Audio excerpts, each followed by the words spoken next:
Paramashivoham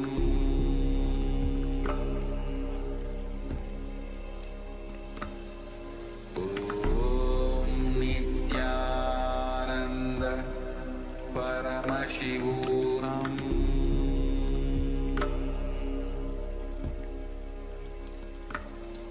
Om Nityananda Paramashivoham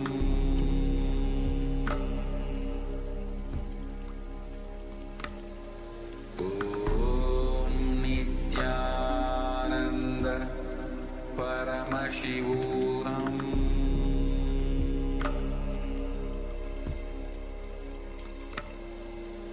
Om Nityananda Paramashivoham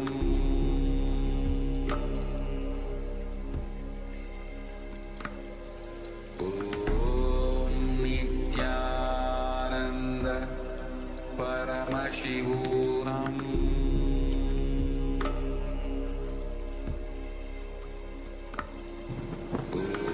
Om Nityananda Paramashivoham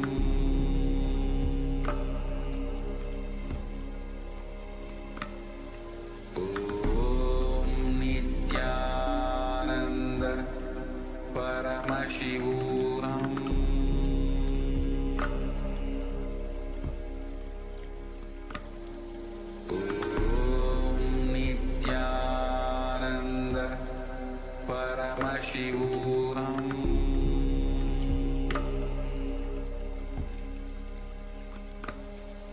Om Nityananda Paramashivoham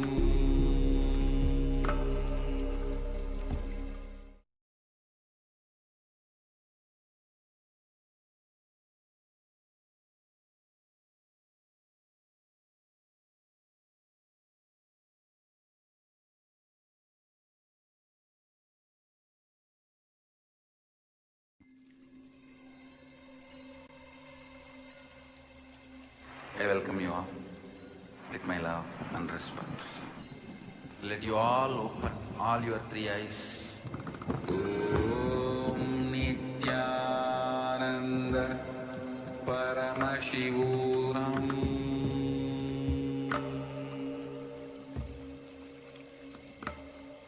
Om Nityananda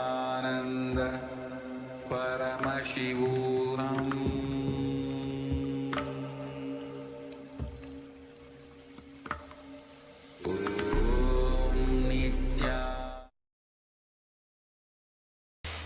We welcome all the Paramashivoham participants to the first session of the day, Nityananda Yoga. Let us all now settle down on our yoga mats.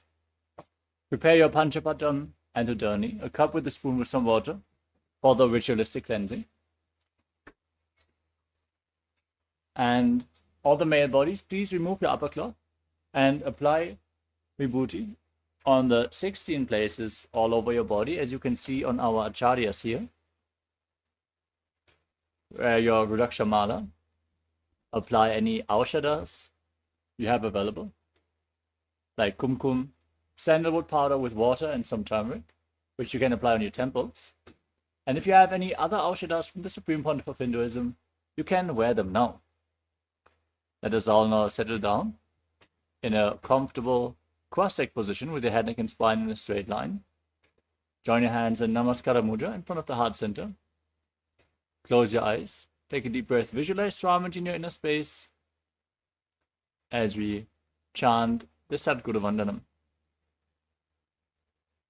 Nityanandam Paramasukhadam Kevalam Jnanamurtim Dvandvatitam Gaganasadrisham Tattvamasyaadilaksham Ekam Nityam Vimalamachalam Sarvadhi Sakshibhutam Bhavatitam Trigunarahitam Sadgurum Tam Namami.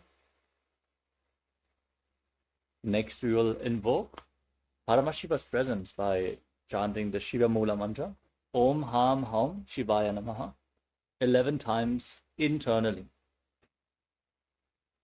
ॐ हां हौं शिवाय नमः ॐ हां हौं शिवाय नमः ॐ हां हौं शिवाय नमः ॐ हां हौं शिवाय नमः ॐ हां हौं शिवाय नमः ॐ हां हौं शिवाय नमः ॐ हां हौं शिवाय नमः ॐ हां हौं शिवाय नमः ॐ हां हौं शिवाय नमः ॐ हां हौं शिवाय नमः ॐ हां हौं शिवाय नमः. Let us now perform the Tadvachamanam, the ritualistic cleansing. Take an udani, 1 spoon of water, and as you keep your right hand in the Gokarna Mudra, in the shape of a cow's ear, pour the water into your right palm. Each time the word Swadha is chanted, sip the water from the bottom of your palm. We're going to repeat this process thrice. ॐ आत्मतत्त्वं शोधयामि स्वधा ॐ विद्यातत्त्वं शोधयामि स्वधा ॐ शिवतत्त्वं शोधयामि स्वधा. Now wash your right hand with the water from the Panchapatam. Wipe your lips twice with the bottom of your right thumb as you chant. ॐ हां हृदयाय नमः. Now wash your hand again. With your index, middle and ring finger joined together, touch above your upper lip and below the lower lip. Wash your hand again. With your index finger and thumb joined together, touch your right nostril and your left nostril. With the ring finger and thumb, touch your right eye, your left eye, your right ear and your left ear. Then wash your hand again. With your little finger and thumb, touch your navel, your right chest and your left chest. And with the tips of all the fingers joined together, touch the top of your head, the right shoulder, the left shoulder, and your heart center. Wash your hand once more. Now, clasp the right hand over top of the left and place both your hands on the right thigh. Close your eyes and set the sankalpa, the conscious resolution, what you want to manifest in today's ritual of Nityananda Yoga. Hold the visualization as we chant the sankalpa mantra. ॐ ममोपात समस्त दुरितक्षयद्वारा भगवत् श्री नित्यानंद परमशिव प्रीत्यर्थम श्री नित्यानंदेश्वरी परमशिव शक्ति समेत श्री नित्यानंदेश्वर परमशिव प्रीत्यर्थम च अद्य पूर्वोक्त एवं गुण विशेषेण विशिष्टायाम् अस्यां शुभतिथौ पूर्ण आरोग्य युक्त दृढ़गात्र योगिक शरीर सिद्ध्यर्थम परमशिव शक्ति आविष्करणार्थम नित्यानंद योगाभ्यासं करिष्ये. Now wash your right hand once more as we chant. Om अपौपस्पृश्य. Now keep your Panchapadram and Adani aside, out of harm's way, so we can safely enter into the ritual of yoga. First, let us cover the components of Kailasa's Nityananda Yoga. Nityananda Yoga is designed for you to have the experience of Paramashivatva, Paramashivoham, that you indeed are Paramashiva, the realization of the superconsciousness. As we perform asanas, the physical body postures, we are aligning our body to Paramashiva, intensely awakening the Kundalini Shakti and preparing our body to hold the intense energy. With pranayama, breathing techniques, we infuse prana into the system and we align our breathing to Paramashiva. With mudras, the energy circuits performed through certain hand gestures and aligning various body parts. We hold the prana in the system and lead it through the body in a specific way, activating the non-mechanical parts of the brain, aligning our intra-organs, the energetic organs, like Vak, third eye, Anandagandha, to Paramashiva. Bandhas are energy locks, which are being performed by contracting certain muscles and diaphragms within the body. As you perform bandhas, you push the Kundalini Shakti up along your spine. The bandhas we are going to perform are of various kinds. The Mula Bandha, the root lock, contracting your perineal floor and pulling it up. the Uddiyana Bandha, the abdominal lock, pulling your stomach in and up towards the spine, forcefully engaging the stomach muscles, and the Jalandhara Bandha, the throat lock, tucking your chin to the chest and locking your throat muscles internally. These three bandhas push the Kundalini Shakti up along the spine and hold it in the high energy centers. Performed together, they form Mahamudra Bandha, which is a well-kept secret of the yogic sciences. Now, the next component is visualization. Throughout the asana practice, we're going to ask you to visualize certain animals, beings, devatas, which refer to the specific asanas, and they make you manifest the essence of the asana that you are performing. As you align your thinking to Paramashiva, may you manifest Mano Shakti, the power of thinking. The next component is japa, the internal repetition of mantras. As you visualize the japa rotating around your throat in a circular way, it cleanses your Vishuddhi chakra and manifests Vak Shakti, the power of speech, as you align your speech to Paramashiva. The next component is the external chanting of mantras. Our Acharya here is going to chant the scriptural references for all the asanas, the instructions in Sanskrit, the words of Mahadeva himself, as Sanskrit has a phonetic power. Just listening to these verses raises your energy levels immensely. Next is weightlifting. The Supreme Pontiff of Hinduism says that bodybuilding is a spiritual practice. So why not try implementing some weights into the asana practice? They can be very light weights. Just keep them at the side of your mat. And we are going to point out in which asana it makes sense to implement the weight into the practice. As you intensify the Kundalini awakening in the asanas by holding the weights and intensifying the asana practice.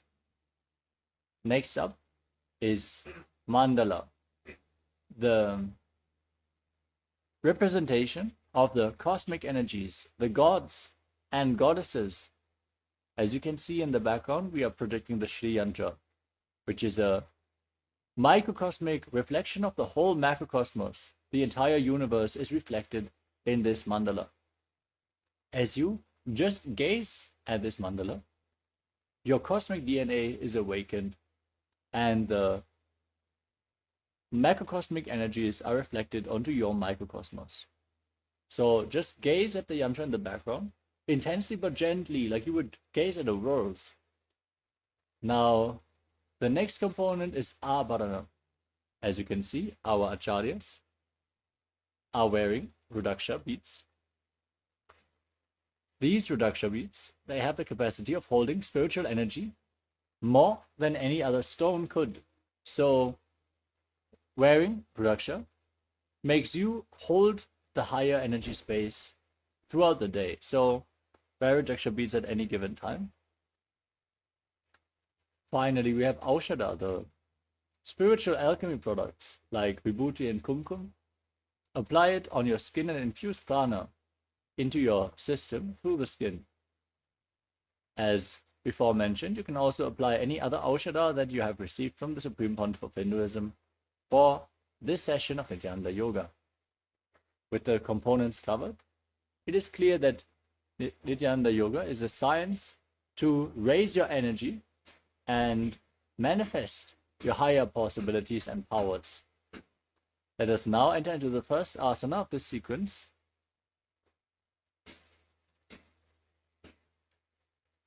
which is Sukhasana. Now sit in a comfortable cross-legged position with your head, neck and spine in a straight line. Keep your hands on top of the knees in Bindu Mudra and visualize Lord Shiva in your inner space as you breathe in Samana Kumbhaka. Inhale deeply into your stomach and hold your breath, visualizing the fire being kindled in your navel as you perform all three bandhas, Mahamudra Bandha, and internally chant the japa Soham. तत्सुखासनमित्युक्तम् अशक्तस्तत्समाचरेत् आसनं विजितं येन जितं तेन जगत्त्रयम्. Next up is Parvatasana. Now Join your hands in Anjali Mudra and raise them up above your head. As you keep your legs in Padmasana, your feet on top of opposite thighs, engage all the bandhas, Mahamudra Bandha, and visualize yourself as Mount Kailash. अथ वक्षे महादेव पर्वतासन मंगलम यत् कृत्वा स्थिररूपी स्यात् षट्चक्रादिविलोपनम्. Now bring the soles of the feet together and extend your legs out in front. As you interlock your fingers behind your back in Parasha Mudra and lean forward and down, place your forehead on the ground behind your heels. Gaze to your nose, engage all the bandhas, and visualize Swamiji in Halipavasana. पूरव विधियाहु में जानो उभय पगतले संपुट ठानो पिष्ट पछे दो वो करल्यावो दक्षिण कर सो वाम गहावो. Next up is Nagi Pavasana. From the same position, now extend your arms out in front and place your forehead on the ground behind the heels as you cup your hands and keep them on the ground in front of your feet. Gaze to your nose, engage all the bandhas, and visualize yourself as a snake. पूरव विधि परियागाने नीचौ हौवी कहूनि फनास्यौ लगाई. Next up is Kokilasana. Now hold on to the big toes in Prana Mudra with index and middle fingers as you extend your legs forward and up, and then cross your legs into Padmasana.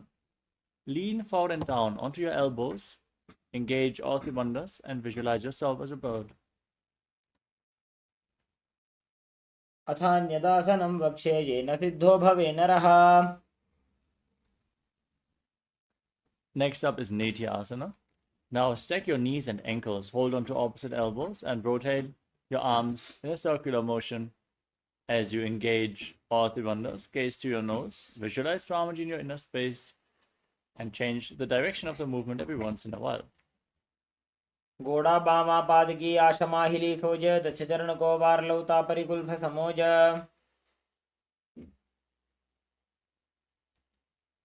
Next up is Gajasana. Now place your hands on the ground, shoulder width apart, raise your hips up high, and scoop your head and chest forward and down again and again as you engage Uddiyana Bandha, the stomach lock, and Uddiyana Bandha, the root, and Mula Bandha, the root lock. Visualize yourself as an elephant. निब्जं पादाग्रे भूमौ कृत्वा लम्बी भूया मस्तकाग्रे निधाय. From the same position, now press one heel into the ground and lift the other heel up, alternating on both sides again and again. Perform Uddiyana Bandha and Mula Bandha. Visualize yourself as a bear and continuously chant the japa Soham in Rikshasana. एकैकं पादमाकुञ्च गजासनं कुर्यात् ऋक्षासनं भवति. Now rise up, stand on the tips of the big toes if you can, and keep your hands in front of your chest in Hridaya Mudra with index, middle, and ring fingers joined together. Visualize Swamiji, perform Uddiyana Bandha and Mula Bandha in Vaishyasana. केशेन पादयुगलं बद्ध्वा तिष्ठेत धूमुखः अथ वैश्यावक्षे यत्कृत्वा सत्यवान् भवेत्.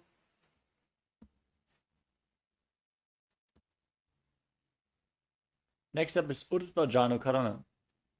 Stand in the Arimandi posture, heels together, toes pointing outwards, and the knees bent. We're going to perform Arimandi throughout various karanas, so remember this posture. Bring your hands to the chest, and now raise one knee up along the center of your body and follow along with the respective hand in a circular motion on both sides again and again.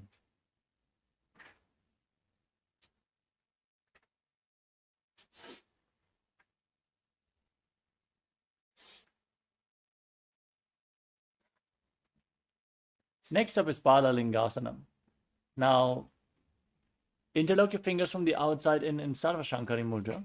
Pull one knee up towards your chest and circle it with your arms.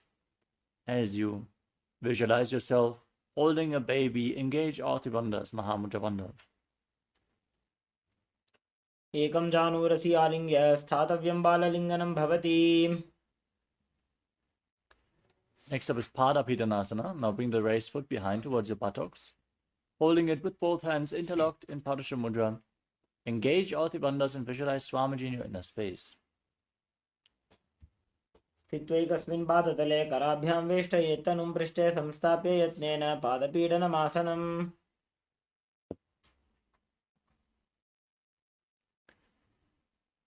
Next up is Natarajasana. Now hold the sole of the foot from the inside and kick the leg back and up as you lean forward.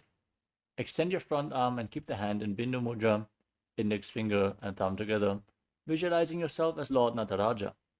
उत्तानपादं क्रौञ्चं च मरीचिं वीरभद्रकं नटराजं त्रिकोणं च सुप्ताङ्गुष्ठप्रसारणे. Next up is Bala Lingasana on the other side. Now pull the other knee up towards your chest with your fingers interlocked from the outside in. Engage all three wonders and visualize yourself holding a baby. एकं जानूरसियालिङ्ग्य स्थातव्यं बाललिङ्गनं भवति. Now pull the foot behind towards your buttocks with both hands. Engage all three bandhas and visualize Swamiji in Parapidanasana on the other side. स्थित्वैकस्मिन् पादतले कराभ्यां वेष्टयेतनुम्. Next up is Natarajasana on the other side. Hold the sole of the foot, kick the leg back and up, lean forward with your hand in Bindu Mudra. Visualize Lord Nataraja. उत्तानपादं क्रौञ्चं च मरीचिं वीरभद्रकं नटराजं त्रिकोणं च सुप्ताङ्गुष्ठप्रसारणे. Next up is Ardha Chakrana. Now again stand in Adimandi posture and step the right foot behind the left. Keep your hands at the chest and swing the right arm back and forth like a pendulum. Gracefully move your fingers one by one. And then place your hand over the nose, uncross your ankles, and repeat the movement on the other side.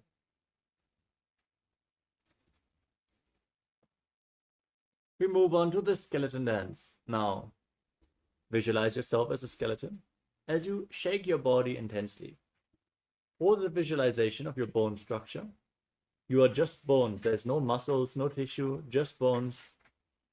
No resistance. Shake your body wildly without patterns.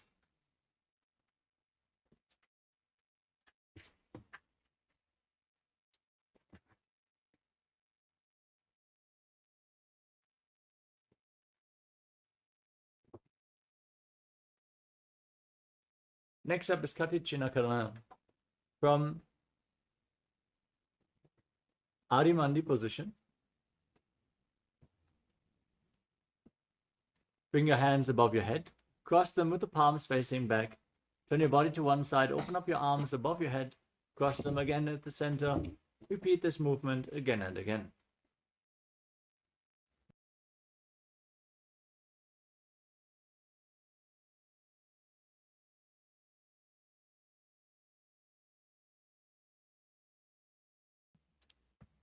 Next up is Tadasana. Now stand on the tips of the toes and raise your hands up above your head with the palms parallel. Visualize yourself as a palm tree as you engage all three bandhas. Still breathing in Samana Kumbhaka. Visualize the flame rising up your spine and internally chant the japa Shivoham. Mahamudra बद्धकोनो tadasana विभेदकान्. Next up is Uttanasana. From a standing position, lean forward and down. Place your hands on the mat. If you cannot reach the ground with your hands, it's okay. Just go as low as you can. Bring your head towards the knees. Engage all three bandhas and visualize Swamiji in your inner space. Mahamudra बद्धकोनो ताड़ासन विभेदकान् विनोत्तानं सदा कुर्याद् अन्तर्वत्नी पतिप्रिया. Next up is Tadakshvasana. Now place your hands on the ground, step your feet back, and tuck your chin to the chest as you rotate your head from side to side, visualizing Swamiji in your inner space.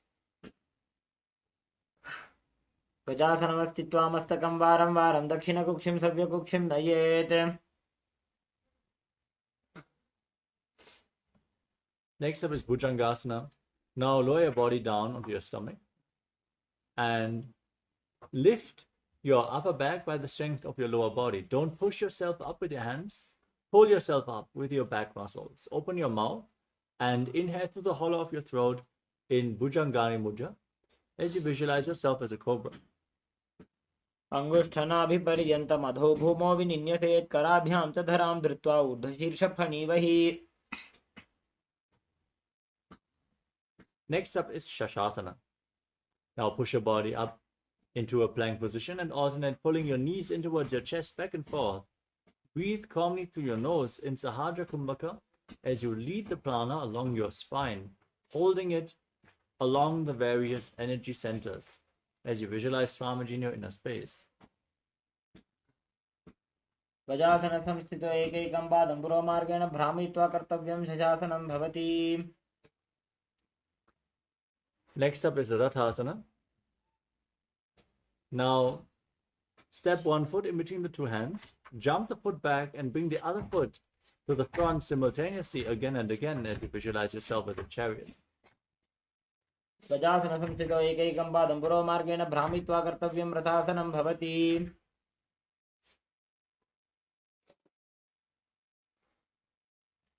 Next up is Viravatasana. Now, step one foot forward and one foot far back with the back toes facing sideways. Raise your arms up parallel above your head as you bend your front knee at a 90-degree angle. Push your hips forward, pull your stomach in and up in Uddiyana Bandha, gaze to your third eye and visualize yourself as Lord Virabhadra. स्वासिष्ठमथ कौण्डिन्यम् ऊर्ध्वकुक्कुटमेव च अष्टावक्रमथोत्थानं मयूरं सेतुबन्धनम्.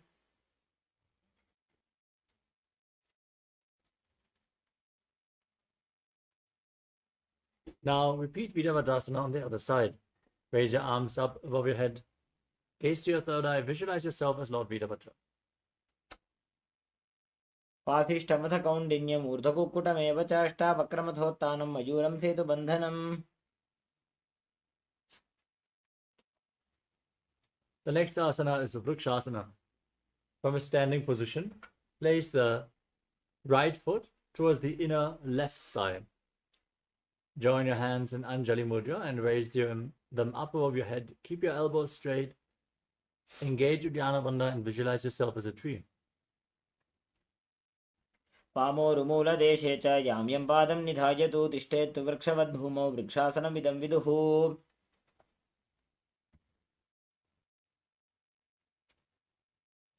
Now bring the raised foot onto the opposite thigh. Join your hands in Namaskara Mudra and bring your visualization to Lord Garuda. गरुडासनमावक्षे येन ध्यानं स्थिरं भवेत् सर्वदोषाद्विनिर्मुक्तो भवतीह महाबली.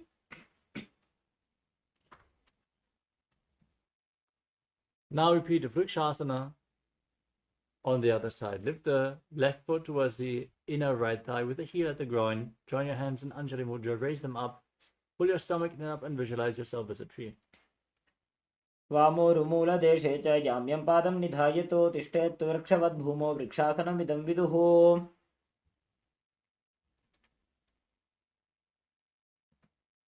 Next up is Garudasana on the other side.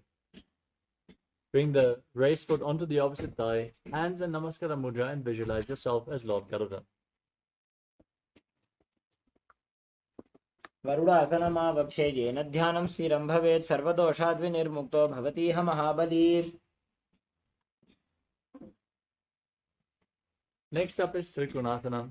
Now step one foot forward and one foot back, back toes facing sideways. Extend your arms parallel to the ground and lean forward and down, placing the front hand at the foot. The other hand raised to the sky. As you gaze up along the raised arm, visualize yourself as a triangle. उत्तानपादं क्रौञ्चं च मरीचिं वीरभद्रकं नटराजं त्रिकोणं च सुप्ताङ्गुष्ठप्रसारणे.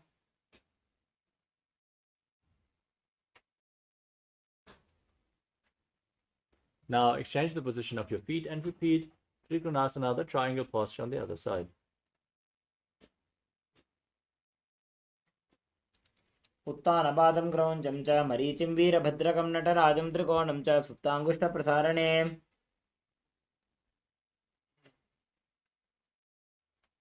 Next up is Nikuttaka Karana. Now stand in Adimandi and raise one heel off the ground. Bring your hands in front of your chest with the palms facing each other as you stomp the raised heel down to the ground and exchange the position of your hands again and again.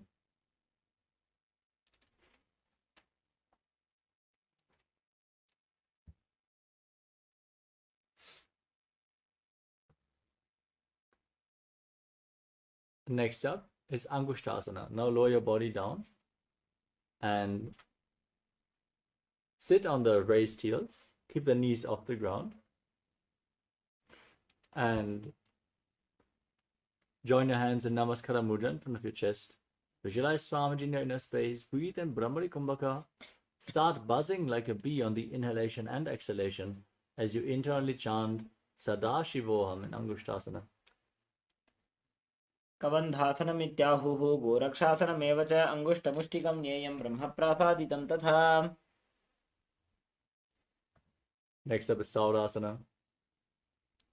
Now extend one leg forward and keep your hands at the side of your body with the palms facing forward, fingertips just touching the ground in Vara Mudra.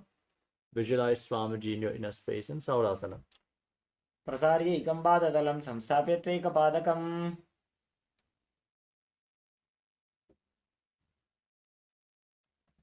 Next up is Vidunanasana. From the same position, now lean forward and down and hold onto the big toe of the front foot and the back heel. As you balance in this position, visualize Swamiji in your inner space. गुल्भस्थितो पादमेकं प्रसार्य तत्पादाग्रं संस्पृश्य तत्करेण.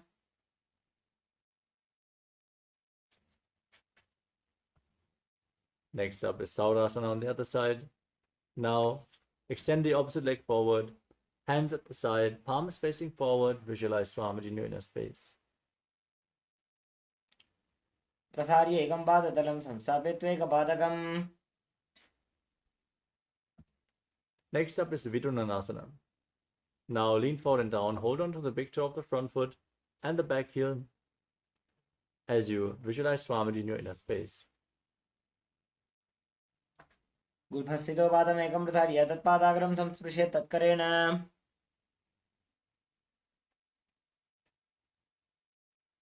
Now step both feet in and sit on raised heels. Separate your knees and place your hands on top with the palms facing up. Tuck your chin to the chest and gaze to the gap between the knees in Shambhavi Mudra with your eyes open wide, unblinking, actually gazing within as you visualize Swamiji in your inner space. दो वो फणा पानी होए वैसे एड़ी दो गुदानी वैसे कोरबक दलियां की माहिली आयस माहेरा शेमिली. Next up is Kapilasana. Now drop your knees to the ground. Keep sitting on raised heels with the toes tucked. Place your hands on the knees. Pull your stomach in and up as you gaze to your nose and visualize yourself as Sage Kapila Muni, the founder of the Mahanirvani Pita. उभय पगथली समटहरावे तिनको माहिली core मिलावे. Next up is Bhadragodakasana. Now maintain the same posture but shift your gaze up towards your third eye. Shift your visualization to Swamiji and the Bandha to the Mula Bandha. दो वो पगथली संपुट करे कोरवारली भूपरि धरे. Next up is Suryasana. Now rise up, lift your knees off the ground and bring the soles of the feet together. Join your hands in Padma Mudra, the Lotus Mudra, and raise them up above your head. Gaze through the gap between the palms as you visualize Lord Surya in your inner space. एड़ी दो गुदा तरियाणे फना पानी बैठक पुनिठाने.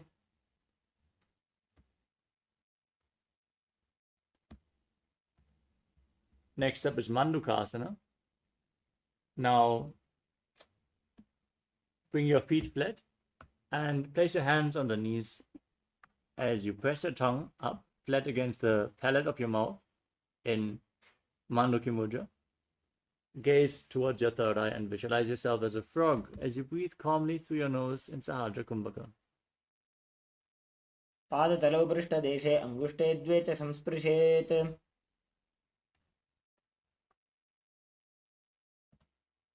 Next up is Uttana Mandukasana. Now bring your hands behind your back, holding onto opposite shoulders. Keep your elbows close to your head as you gaze to your third eye. Press your tongue up. Visualize yourself as a frog and perform the Uddiyana Bandha in Uttana Mandukasana. मण्डुकासन मध्यस्थं कूर्पराभ्यां धृतं शिरः.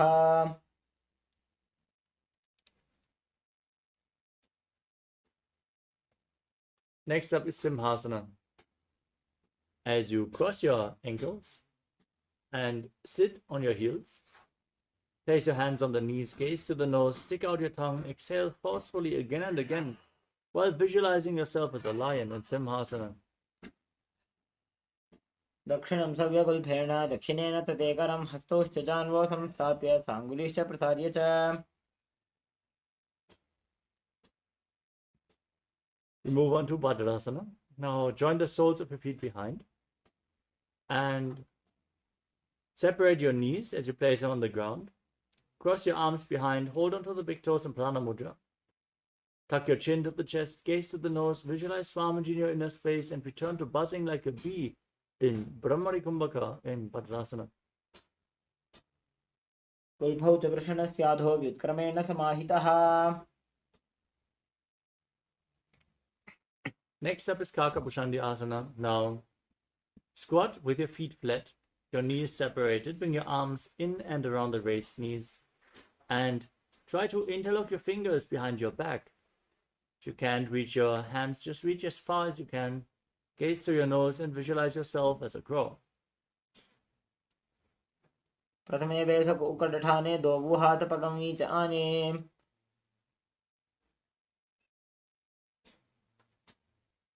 Now place your hands flat on the ground and bring your knees onto your arms towards your armpits. As you lift your legs off the ground and balance on your arms, visualizing Swamiji in your inner space in Kanipavasana. आसन को गुण आशीदुष्टा होई.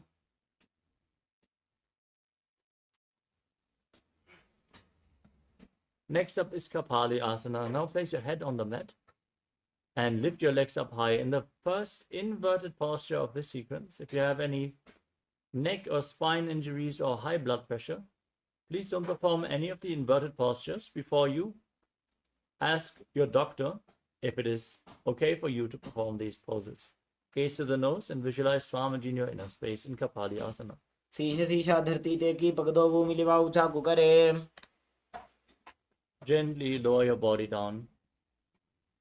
Place your hands on the ground, shoulder width apart, and twist your body to the side as you align your knee and your hip with your elbows, and then lean forward. Extend your legs out to the side and balance on your arms. Gaze to your third eye, visualize yourself as a peacock, and exhale as deep as you can and hold your breath in Rechaka Kumbhaka again and again. मयूरं दण्डवत् कुर्यान् मायूरं दण्ड नामकम्. Now twist your body to the opposite direction. Repeat Parshvamayurasana on the other side. मयूरं दण्डवत् कुर्यान् मायूरं दण्ड नामकम्. Next asana is Bhairaganatha. Now place your hands flat on the ground, shoulder width apart. Step your feet back into the plank position, and then step one foot outside the respective shoulder in between the two hands. As you gaze to your third eye, visualize yourself as Lord Kala Bhairava. आसन को गुण पीति जाई. Now exchange the position of your feet. Bring the other foot to the front. Gaze up towards your third eye and visualize yourself as Lord Kala Bhairava in Bhairaganatha on the other side. आसन को गुण पीति जाई. Step the front foot back and place your forearms on the ground. Try to bring your feet flat on the mat as you raise your hips. Gaze to your third eye and visualize yourself as Lord Kala Bhairava. Excuse me. Visualize Swamiji in your inner space in Unmukha Pitasana. भून्यस्तौ जानुनी हस्तौ चतुष्पदम वाङ्मुखम् उत्थापिताङ्घ्रि उगलकटिस्थलमभिरुका. Next up is Vashishthasana. Now place your hands on the ground and raise one arm up. Keep your body completely straight as you gaze up along the arm and visualize yourself as Sage Vashishta in Vashishthasana. ऊर्ध्वकुक्कुटवासिष्ठमरीचहलमत्स्यकम्परिवृत्तिं चोदरस्य विविधं धनुरासनम्. Now rotate to the other direction. Lift the other arm up. Repeat Vashishthasana on the other side. ऊर्ध्वकुक्कुटवासिष्ठमरीचहलमत्स्यकम्परिवृत्तिं चोदरस्य विविधं धनुरासनम्. Now step your feet to the front and place your hands underneath your buttocks with the palms facing up. Gaze towards your navel and visualize yourself as Lord Hanuman.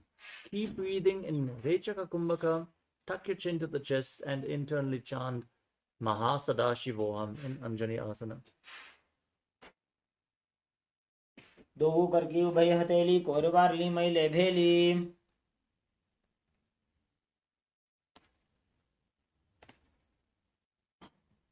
Next up is Paschimottanasana. As you lean forward and down and hold into the big toes in Prana Mudra, bring your head towards the knees, engage all the wonders, and visualize Swamiji in your inner space. जानु परिललाटन्तो पश्चिमं तान पुष्यते येन केन प्रकारेण सुखं धार्यं च जायते. The next asana is Ugrasana. From the same position, slightly separate your knees and interlock your fingers around your neck as you lean forward and down, engage all the wonders, and visualize Kali in your inner space. पाणिभ्यां दृढं धृत्वा जानुपरि शिरोन्यसेत्. Next up is Marichi Asana. Now, from the same position, step one foot in towards the perineum. As you bring your arm in and around the raised knee, interlock your fingers behind your back and place your head towards the knee as you visualize yourself as Sage Marichi. उत्तानपादं क्रौञ्चं च मरीचिं वीरभद्रकं नटराजं त्रिकोणं च सुप्ताङ्गुष्ठप्रसारणे.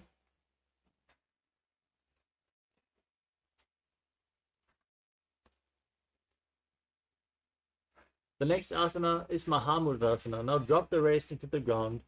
Keep the heel against the perineum. Lean forward and down, holding onto the front foot with both hands as you gaze to your nose. Perform Mahamudra Bandha and visualize Swamiji in Mahamudrasana. महामुद्रां प्रवक्ष्यामि तन्त्रेऽस्मिन् मम वल्लभे यां प्राप्य सिद्धा सिद्धिं च कपिलाद्याः पुरागताः.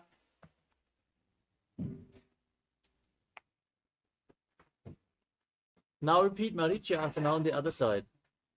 Bring the other heel towards the perineum, raise the knee, and interlock your fingers behind your back as you visualize yourself as Sage Marichi. उत्तानपादं क्रौञ्चं च मरीचिं वीरभद्रकं नटराजं त्रिकोणं च सुप्ताङ्गुष्ठप्रसारणे.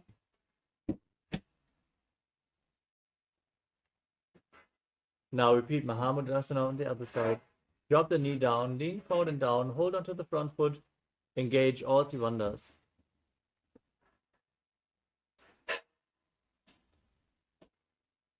महामुद्रां प्रवक्ष्यामि तन्त्रेऽस्मिन् मम वल्लभे.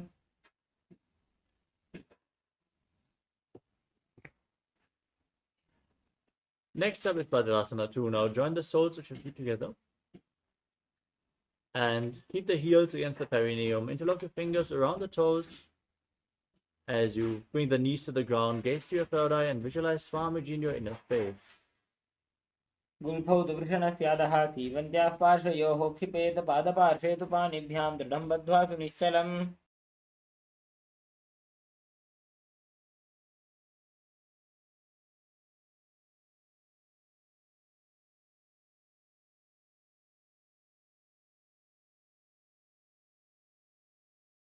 Next up is Galipavasana. Now extend your feet away from the body. Place your hands on the respective knees, gaze to your nose, tuck your chin to the chest, and visualize Swamiji in your inner space. पूर्व चरपुट चौक सोजी वाही विधि जो कीजे सोजी.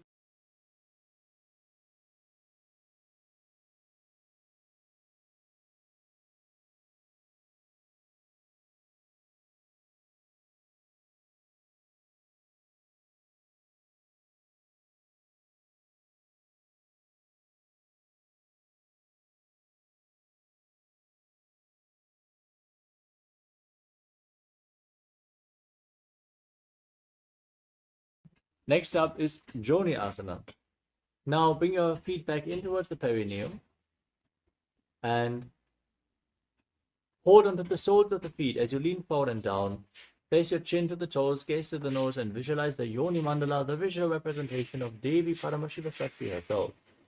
दोवु पगतली संपुट करे AD made के ढिंग धरे. Now again, extend your feet away from the body. Bring the heels together and separate your toes. As you extend your arms out to the side, lean forward and down. Place your forehead on the ground behind your heels. Gaze to your nose and visualize Swamiji in your inner space. पूर्व विधि परिपक्तली संपूर्ण शोल एडी मिली राशे. Now bring your feet back in towards your body. Bring your hands below the shins. As you keep the toes together, bring your palms facing up and place your face on the ground in front of your feet. Toes towards your throat as you gaze to your nose and visualize Lord Surya in your inner space in Siddha Samadhi Asana. दोबू पकदली संबुड़ करे सोले मेढ़ आगा में धरे. Next up is Pinaki Pavasana. Now separate the toes, hold on to the soles of the feet and bring them facing up. As you place your elbows on the thighs, gaze to your nose and visualize Swamiji in your inner space. दोबू पका की AD धरती मगिवा मेढ़ लगावे. Next up is Chadapata Chokasana. Now bring the soles of the feet together and place your hands on top of the knees. Gently push them down towards the ground as you gaze to your third eye. Pull your stomach in and up and visualize Swamiji in your inner space in Chadapata Chokasana. दोबू पकदली संपुड़ धारे आगा ने कर जारे पसारे. The next asana is Bhairavasana. Now, with the soles of the feet together, rotate your feet so the heels are coming up and the toes are going down to the ground. Keep your knees on the mat. Place your hands on the knees in Bindu Mudra and gaze to your third eye as you pull your stomach in and up and visualize yourself as Lord Kala Bhairava in Bhairavasana. गुल्फौ संपीड्य चान्योन्यं व्युत्क्रमेणोत्थितं शनैः. Next up is Samanasana.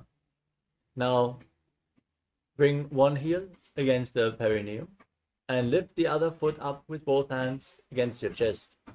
Gaze to your third eye and visualize Swamiji in your inner space. समानासनमा वक्षे सिद्धमन्त्रादि साधनात्. Next up is Apanasana. Now lift the raised foot over top of the respective shoulder and extend the opposite leg forward. As you keep your hands at the side, gaze to your third eye and visualize Swamiji in your inner space. केवलं पादमे कञ्च स्कन्धे चारोऽपि यत्नतः. Now repeat Samanasana on the other side. Press your perineum with the other heel, lift the other foot against your chest, gaze to your third eye, visualize Swamiji. समानासनमा वक्षे सिद्धमन्त्रादि साधनात्.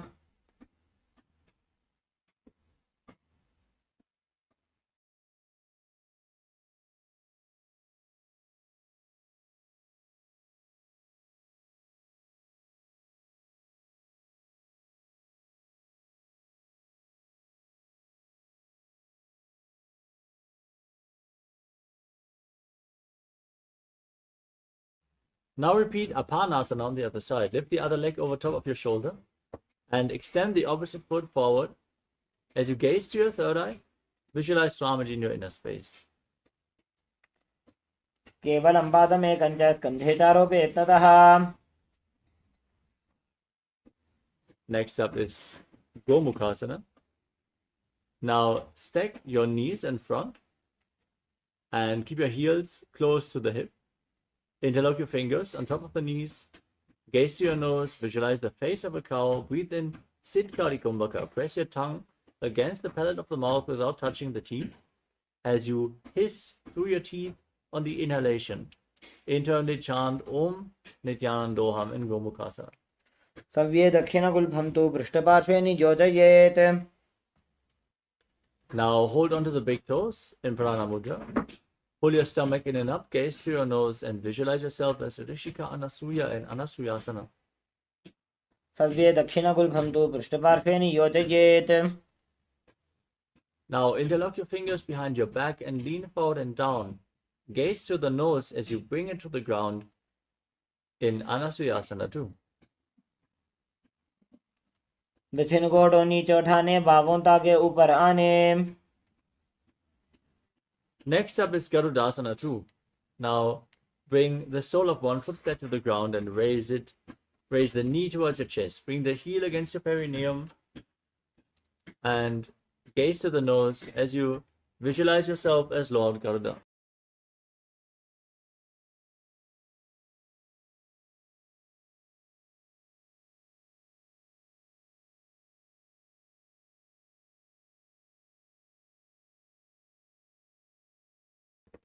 The next asana is Naradasana. Now raise your perineum onto the heel and interlock your fingers around your neck as you twist your body outside the raised knee, gaze to your third eye and visualize yourself as Sage Narada. पिष्टिज वाम पक्तली केरी भूपरिता ही लगावे फेरी. Next up is Matsya Pitakasana. Now place one foot on top of the opposite thigh and raise the opposite knee. Hold onto the shin and the big toe as you gaze to your nose and visualize Matsya, the fish avatar of Lord Vishnu. वामेन वामाङ्गुष्ठन्तो गृहीतं मत्स्यपीठकम्. Now slide your knees over top of each other with the other knee on top this time as you repeat Gomukhasana on the other side. सर्वे दक्षिणगुल्फं तु पृष्ठपार्श्वे नियोजयेत्. Now repeat Anasuryasana. Hold on to the big toes. Gaze to your nose. Visualize Anasurya. Don't forget to breathe and sit Kari Kumbhaka. दक्षिण गोडो नीचे उठाने बाहों तागे ऊपर आने. Now interlock your fingers behind your back. Lean forward and down. Bring the nose to the ground and repeat Anasuryasana too. जीमणा गोदा की संधि उपरेड़ा वागोड़ा की संधि. Next up is Garudasana 2. Now place the left foot flat on the ground with the knee raised. As you bring the perineum towards the heel, gaze to your nose and visualize yourself as Lord Garuda.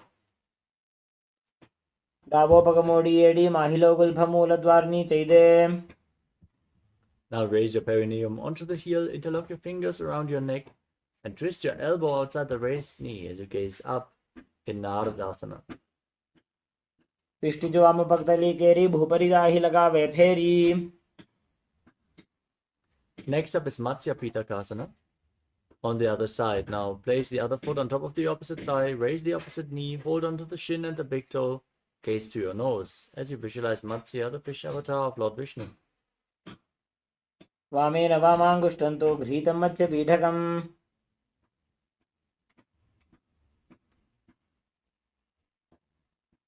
The next asana is Matsyendrasana. Now keep one foot on top of the opposite thigh. You can then place the other foot over top of the opposite knee. Otherwise, keep the foot flat in front of you. Twist your elbow outside the raised knee.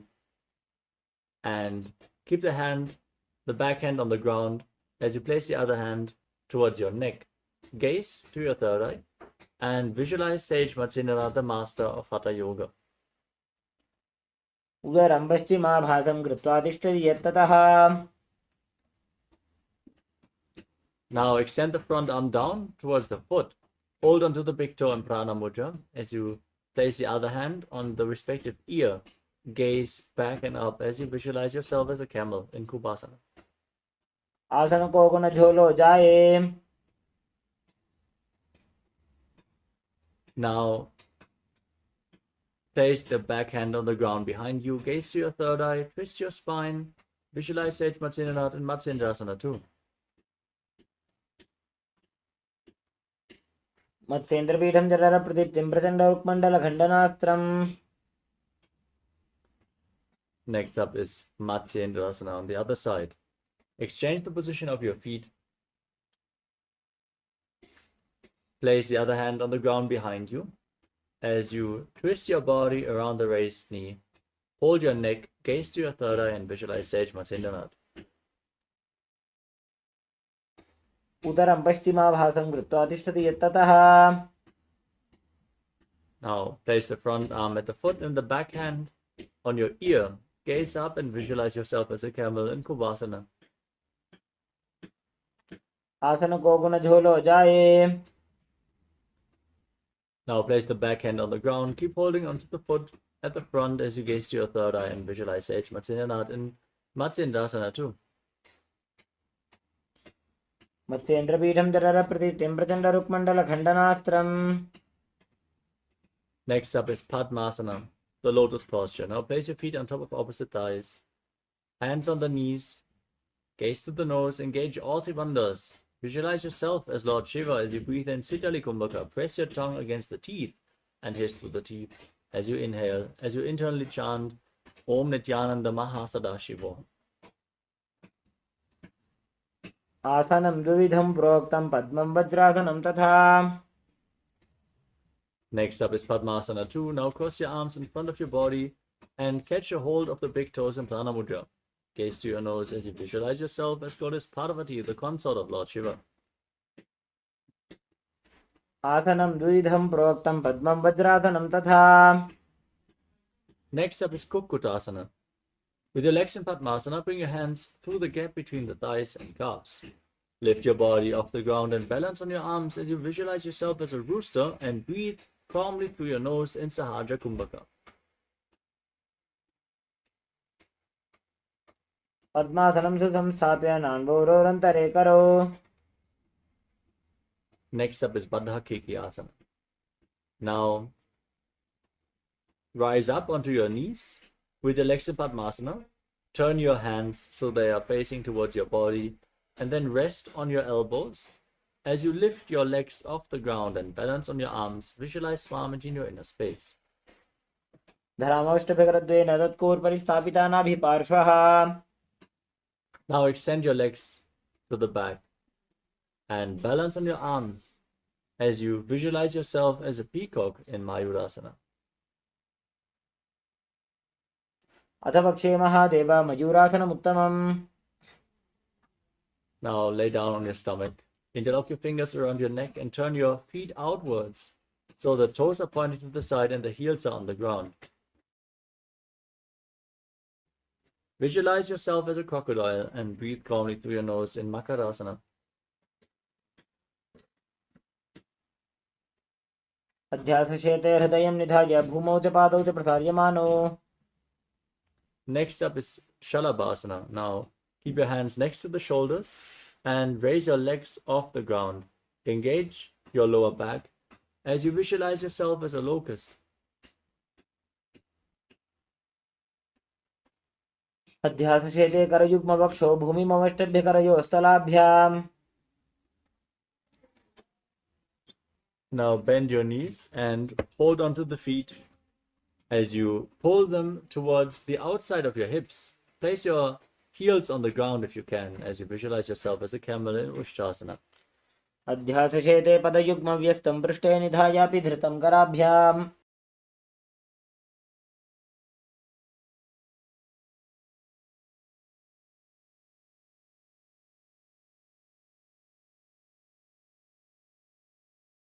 The next asana is Dhanurasana. As you hold onto the feet, kick your legs back and up, and raise your head and chest. Gaze to your third eye and visualize yourself as Pinaka, Lord Shiva's bow, in Dhanurasana. प्रसार्य पादौ भुजदण्डरूपौ करौ च पृष्ठे धृतपादयुग्मम्. Now, come to a kneeling posture with your heels outside the hips, the toes touching behind your back, hands on your knees. Gaze up towards your third eye and visualize Swamiji in Bhagasana as you internally chant Om Nityananda Paramashivoham. उल्टा मोड़ी पादौ वैसे बहुरो जुगति करे एक ऐसे. The next asana is Gohi Asana. Get ready. We are going to enter another inverted posture. Set yourself up in front of a wall if needed. Now place your forearms on the ground, elbows shoulder width apart, interlock your fingers, and now place your head on the mat, support it with your hands as you raise your hips, walk your feet forward, and then lift your legs up. Pull your knees in towards your chest. Try to touch your chin with the knees. Squeeze your body into a ball as you gaze to the nose and visualize Swamiji in your inner space. दो हाथ की कहुनी जोई पुनः कलाई जाने दोई. Now extend your legs up straight into Shirshasana. Gaze to your nose and visualize Swamiji in your inner space as you breathe calmly through your nose. विपरीतं मण्डलं च द्विधैव विदितं हिनः. Gently lower your body down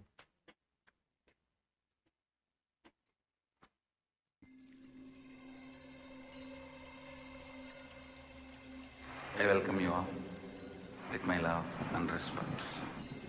Let you all open all your three eyes. Om Nityananda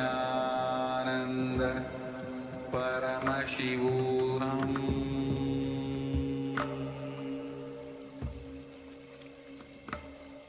Om Nityananda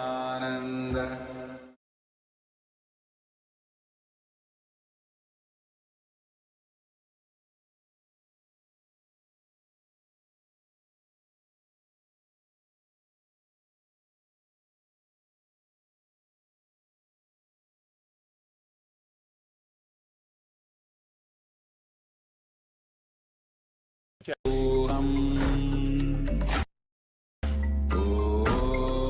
Nityananda Paramashivoham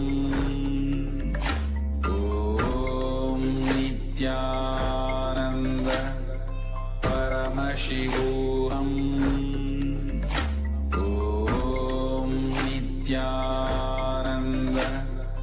Paramashivoham Om Nityananda Paramashivoham Om Nityananda Paramashivoham Om Nityananda Paramashivoham Om Nityananda Paramashivoham Om Nityananda Paramashivoham Om Nityananda Paramashivoham Om Nityananda Paramashivoham Om Nityananda Paramashivoham Om Nityananda. Yes, sorry for the technical glitch. Let us now move on to the next asana of the sequence, which is Padikasana. Now, bring your hands behind your back, hold onto opposite shoulders, and point your feet up at a 45-degree angle as you keep rapidly exhaling in Vasika Kumbhaka, gaze to your third eye, and visualize yourself as a mace. उत्तानशयनं कृत्वा पादौ मिलित्वा प्रसार्य Next up is Naukasana. Now, extend your arms out parallel to the ground and lift your feet up, gaze to your third eye, breathe rapidly, and visualize yourself as a bow. उत्तानशयनं गुरुपराभ्यां भूमिं वष्टभ्याम् Now, scoop your hands below the feet and pull them against your chest as you keep the soles of the feet together. Keep breathing rapidly and gaze to your nose in Rudrasana as you visualize yourself as Lord Rudra. पगदली सम्पूटकरिहातस्य उपग उचायी Next up is Unmukha Pitasana 2. You can now breathe calmly. Lay down on your back with the knees raised. Bring your hands flat on the ground behind the heels. As you push your hips up, contract the perineal floor and tuck your chin to the chest.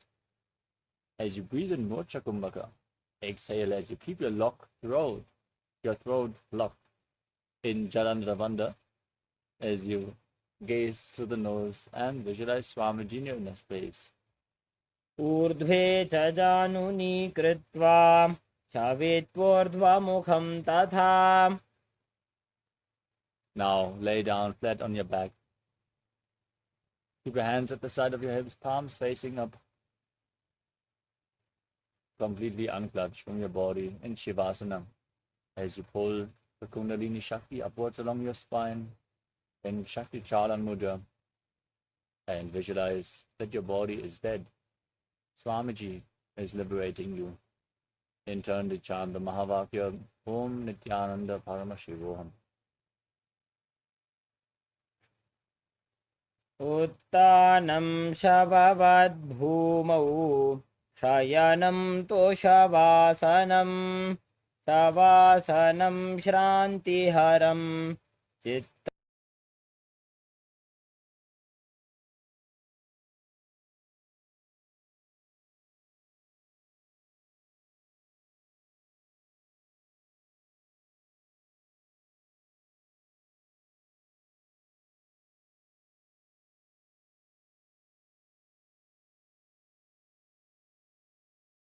विश्व ॐ नित्यानन्द परमशिवोऽहम् ॐ नित्यानन्द परमशिवोऽहम् ॐ नित्यानन्द परमशिवोऽहम् नित्यानन्द परमशिवोऽहम् ॐ नित्यानन्द परमशिवोऽहम् ॐ नित्यानन्द परमशिवोऽहम् ॐ नित्यानन्द परमशिवोऽहम् ॐ नित्यानन्द परमशिवोऽहम् ॐ नित्यानन्द परमशिवोऽहम् ॐ नित्यानन्द परमशिवोऽहम् नित्यानन्द परमशिवोऽहम् ॐ नित्यानन्द परमशिवोऽहम् ॐ नित्यानन्द परमशिवोऽहम् ॐ नित्यानन्द परमशिवोऽहम् ॐ Nityanand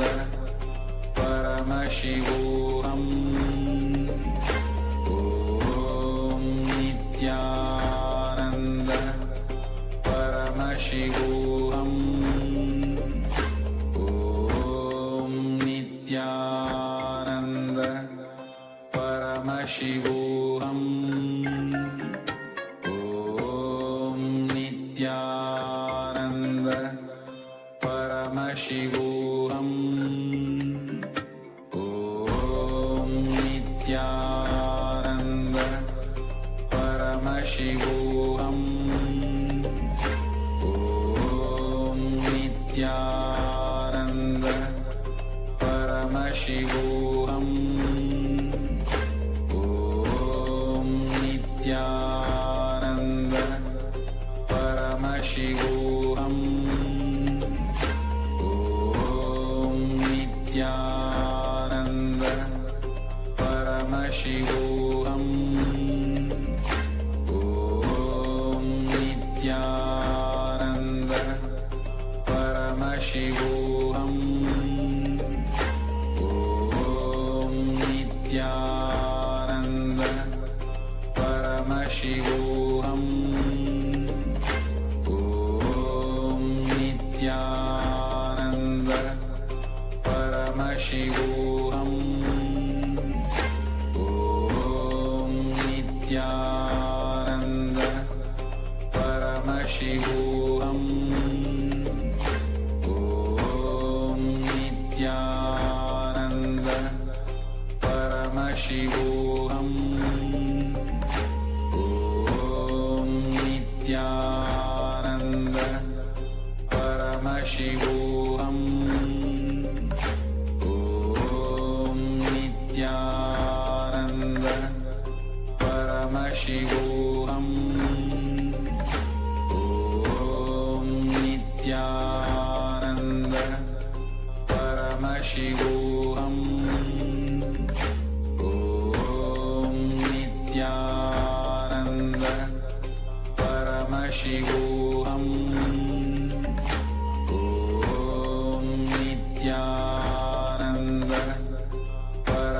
Paramashivoham. Now, slowly return to your physical body. Start to wiggle your fingers and toes, your wrists and your ankles. Move your arms and legs around. Pull your knees up towards your chest. Rock your body from side to side as you slowly return to a comfortable seated position. Congratulations, you completed the Pratama Vinyasa Krama 108 asanas. With this, we conclude today's Nityananda Yoga session for the Paramashivoham Level 1 participants. Thank you so much for joining us today. The next Acharya is going to start their session soon. And for the Paramashivoham Level 2 and 3 participants, let us now move on in the sequence, starting off with the next asana, which is Yathasanishtasana. Sit in a comfortable posture, which brings ease to your physical and mental space. Any posture is fine. You can even sit on a chair, but place your hands on top of the knees in Bindu Mudra. Index fingers and thumbs together. As you visualize Swamiji in your inner space, breathe in Samana Kumbhaka. Inhale, hold your breath, and kindle with Jataragni, the digestive fire in your stomach. As you perform the Mula Bandha and internally chant Om Nityananda Paramashivoham. पर्यङ्कं तत्समाख्यातं यतसंस्थं यथा स्थितिः. In a cross-legged position with your hands on the knees in Bindu Mudra, visualize Swamiji in your inner space and start inhaling as deep as you can and exhaling as deep as you can again and again in Samasana. इदानीं गर्भिणीनां योगाभ्यासो यथा लघु सुखप्रसवलाभाय प्रोच्यते प्राक्तने पथि.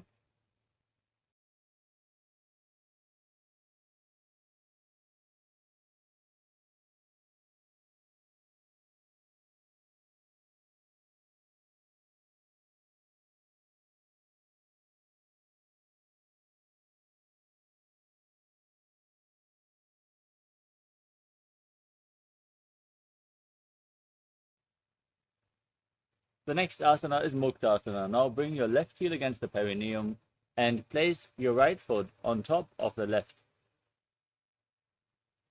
Keep your hands flat on the knees, gaze to your nose, and visualize yourself as a sage liberated by the Supreme Pontiff of Hinduism.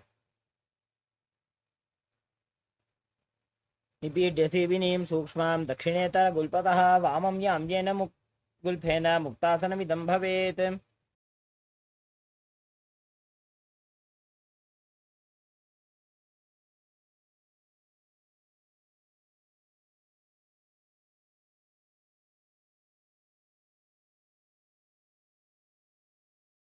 Next up is Siddhasana. Now shift your gaze up towards your third eye.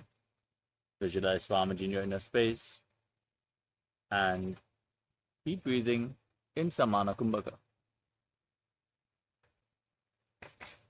स्थानसम्यमितेन्द्रियो चलदृशा पश्यन् भ्रुवोरन्तरं तैतन्मोक्षकपातभेदजनकं सिद्धासनं प्रोच्यते.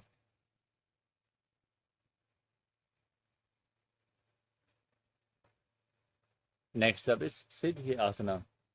Maintain the posture. Shift the gaze down to the ground in front of you as you engage all the bandhas. Visualize Swamiji in your inner space. वामपादके इडीजानो सीवनिमधितासकोठानो.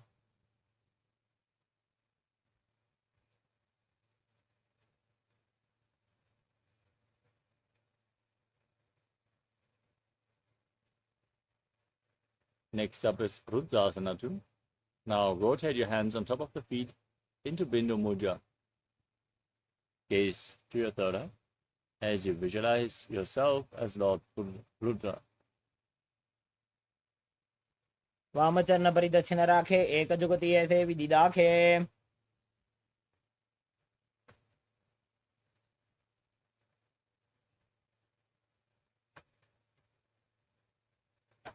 Next up is Santa Dhunasana.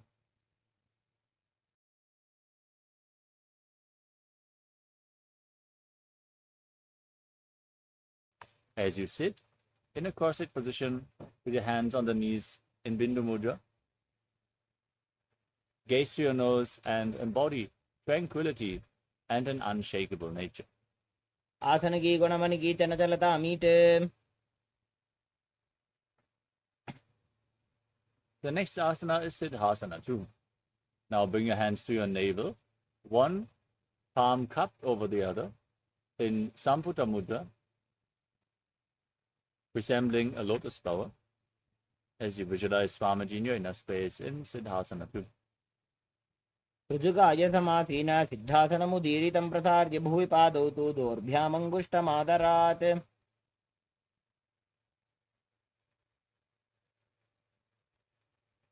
Next up is Bandha Yoni Asana. Now set the Sankalpa to manifest for the womb of creation and inhale as deep as you can. As you close all your 5 senses with your fingers, mouth with little fingers, nostrils with ring fingers, eyes with index and middle fingers, and your ears with your thumbs. यत्र मध्ये महादेव बन्धयोन्यासने शृणु.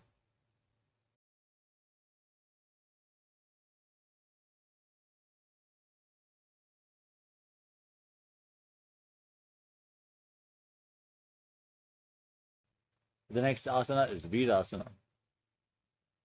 Now place one foot on top of the opposite thigh and the other foot below the opposite thigh. Keep your hands on the knees in Bindu Mudra, index fingers and thumbs together, as you visualize the state and space of bravery, Vira. एकं पादमथैकस्मिन् भिन्यस्योरुणि संस्थितः.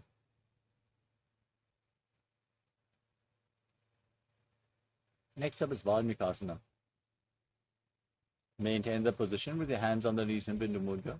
Gaze to your third eye and visualize the great sage Valmiki, poet and author of Ramayana. दावा पगगी बगदली पुनिएड़ी है जोय. Next up is Joni Mudra. Now keep your hands flat on the knees. Gaze to your nose and visualize the Yoni Mandala, the visual representation of Devi Paramashiva Shakti. वामपाद की बगदली जाहि माहिली core.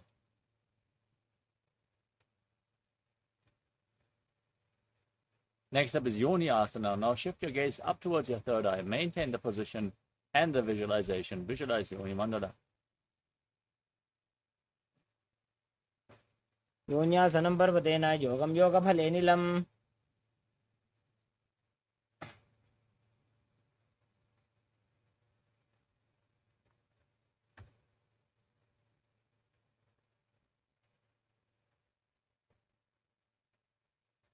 Next up is Bhadrasana 3. Now join the soles of the feet together and hold your feet with your hands as you push your knees down towards the mat. Gaze to your nose, visualize yourself as Lord Veeravata, and perform Uddiyana Bandha and Mula Bandha. गुल्भौ च वृषणस्यादः सीवन्त्याः पार्श्वयोः क्षिपेत्.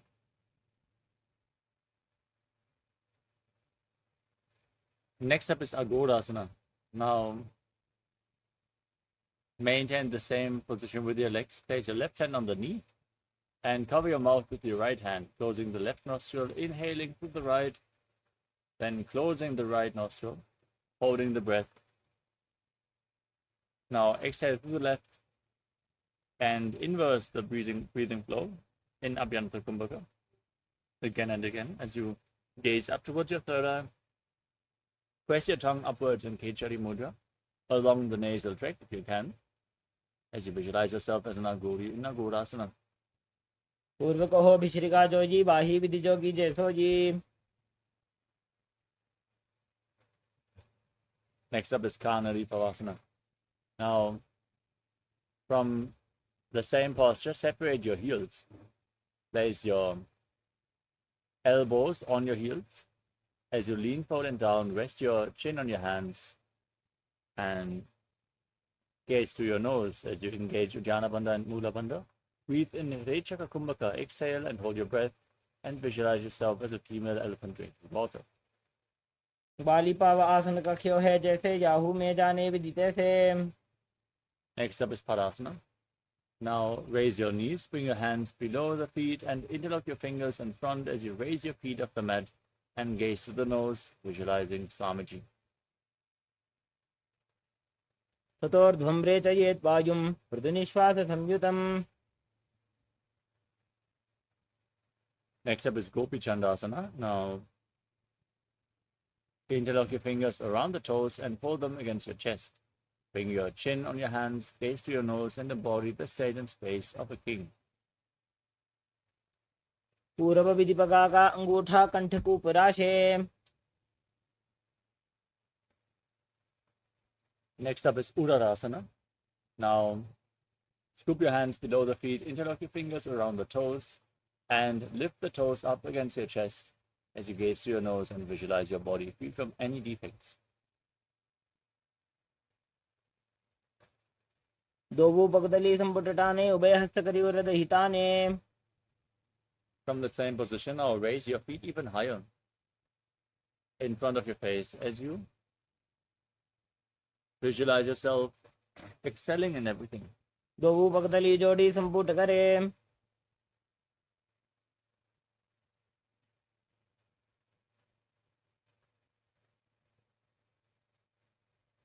Next up is Bhujasana. Now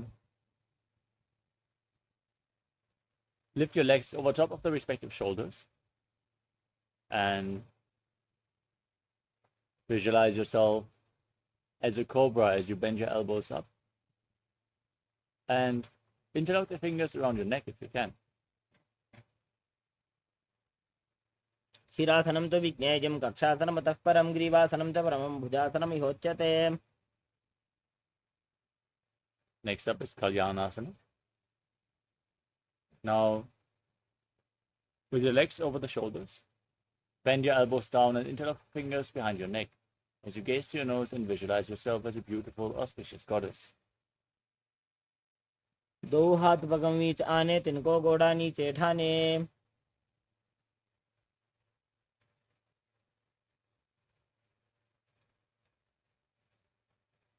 Next up is Sankatasana. Now,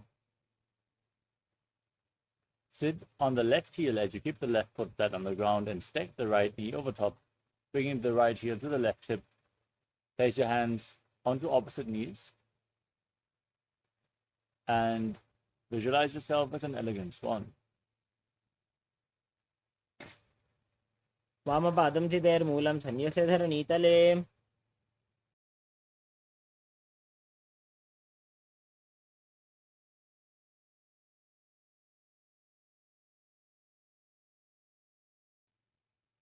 Next up is Dhenukasana. Now slide the left heel outside the hip and sit on the ground.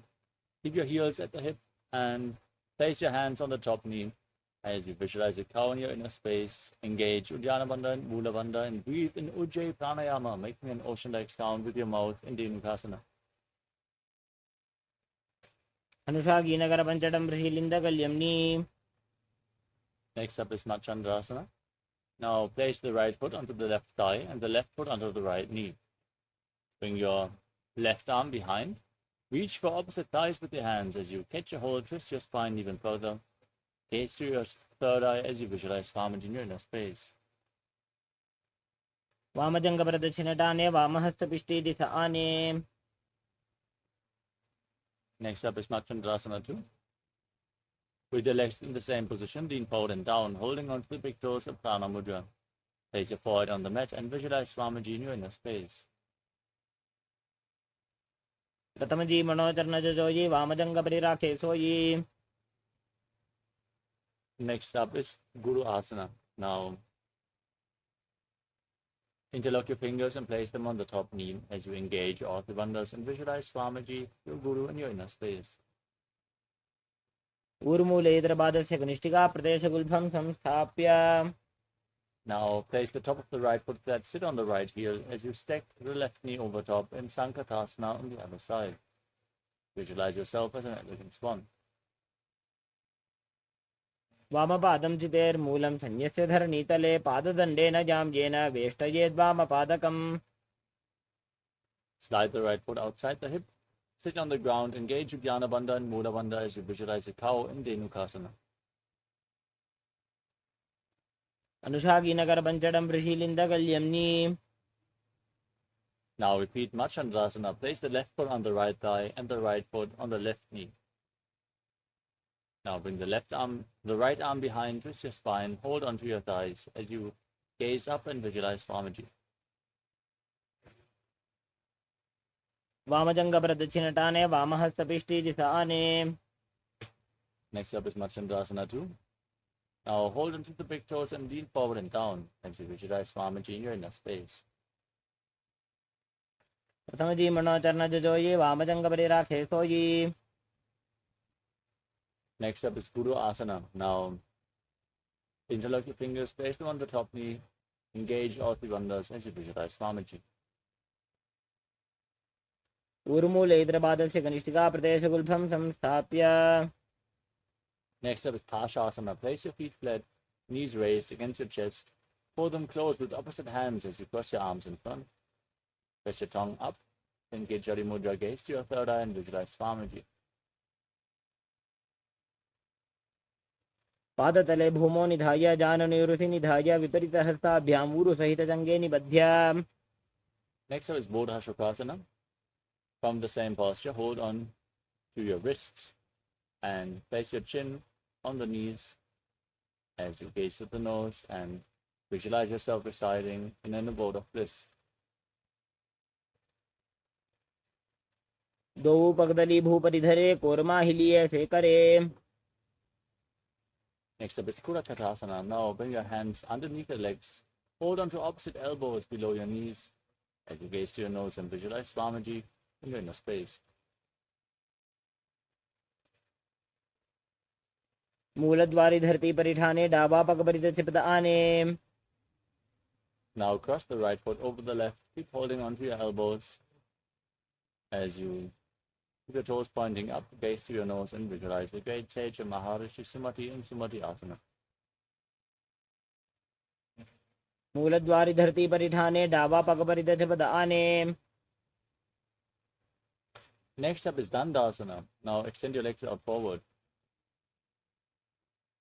and interlock your fingers, raising your arms up with the wrists pointing outwards. Gaze to your nose, visualize Swamiji and engage all the bandhas.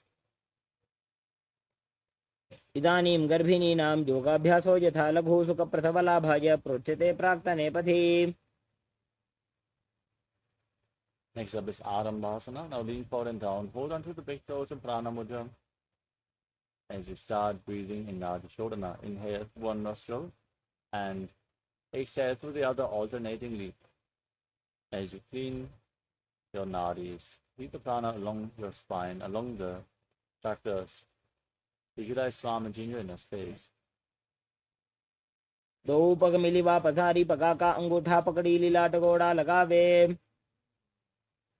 Next up is Pidukasana. Now separate your feet and slightly raise your knees as you bring your arms below the legs and holding on to the soles of the feet from the outside. Gaze through your third eye as you visualize Swamiji in your inner space. प्रथम बैसी दो पाव पसारी कचको उर्द को कोरडो डारे. Next up is Jalandharipavasana. Now join the soles of the feet in front. Bring your hands below the shins, palms facing up, elbows on the ground. Place your face on the feet and visualize Swamiji. दो एड़ी में लिखे दीजिए हाथ पसारी. Next up is Urdhva Paschimottanasana. As you lift one leg behind your neck, lean forward and down. Hold on to the front foot as you visualize Swamiji in your inner space. Breathe in Pratyahara Pranayama. Visualize that the prana is flowing upwards within your body.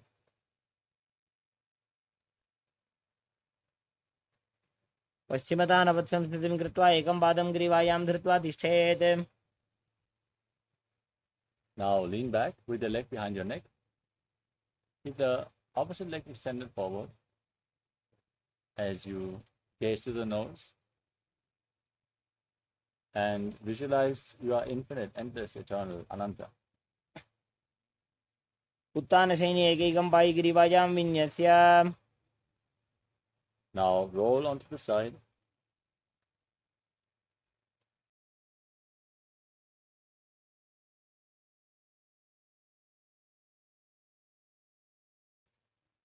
And gaze to your nose as you feel in complete control in Ankushasana. उत्तानसहित एकैकं पादं गिरिवायां कुर्वन्. The next asana is Drushasana. As you lay on your back, pull your knees up against your chest and encircle them with your hands, rocking your body from side to side as you visualize Swamiji in your inner space.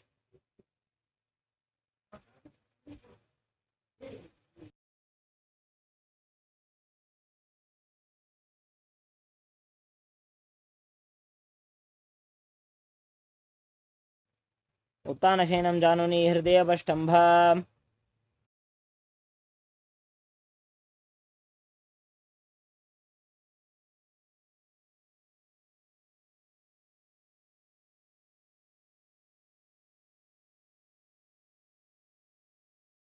The next asana is Urdhva Paschimottanasana on the other side. Now lift the other leg behind your neck and lean forward and down, holding onto the front foot as in Paschimottanasana, as you visualize Swamiji in your inner space. पश्चिमतानवत्संस्थितिं कृत्वा एकं पादं गिरिवायां धृत्वा तिष्ठेत्. Now lean back with your legs still behind your neck. Hold on to the foot with the opposite hand as you extend the other leg forward. Visualize Swamiji in your inner space in Ananta. Visualize you are infinite, endless, eternal in Anantasana. उत्तानशयने एकैकं Pai गिरिवायां विन्यस्य. Now roll onto your side as you feel in complete control, gazing to the nose in Ankushasana. उत्तानशयित एकैकं पादं गिरिवायां कुर्वन्. The next asana is Yoga Nidrasana. Now, one by one, lift one leg behind your neck as you lay on your back. Gaze to your nose and visualize Swamiji in your inner space. Remember to breathe in Pratyahara Pranayama and interlock your fingers behind your back as you gaze to your nose. पादाभ्यां वेष्टयेत् कण्ठं हस्ताभ्यां पृष्ठबन्धनं तन्मध्ये शयनं कुर्यात् योगनिद्रा सुखप्रदा. Next up is Atma Ramasana. As you lift your legs up, bring your hands underneath and interlock them behind your neck. As you gaze to your nose, visualize Lord Vishnu blessing you from within. आत्मा राम आसन प्रथम सूधो सोवे. The next asana is Kochikasana.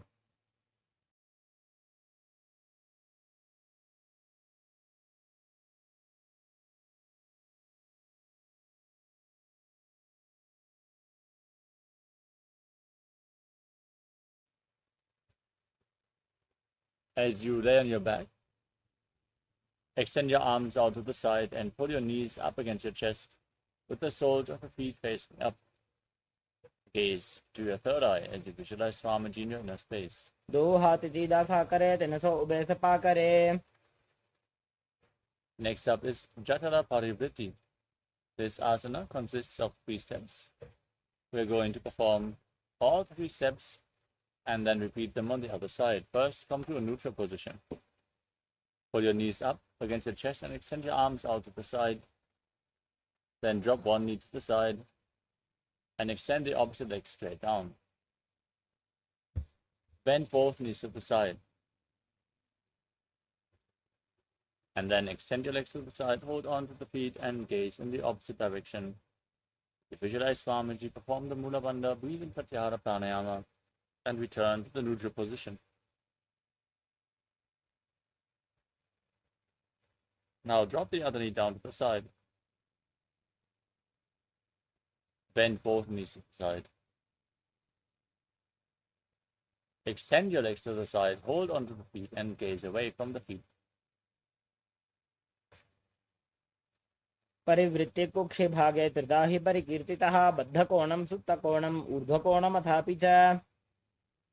Next up is Paramashivoham. As you lay on your back,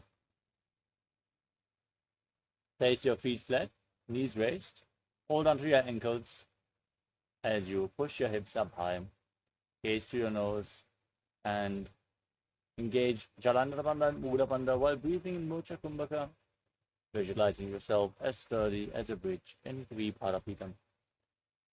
प्रतिक्रियायुतं द्वन्द्वपीठ सर्वबलप्रदं गर्भिणीनां दुर्बलानाम् इति गार्गी जगादनु.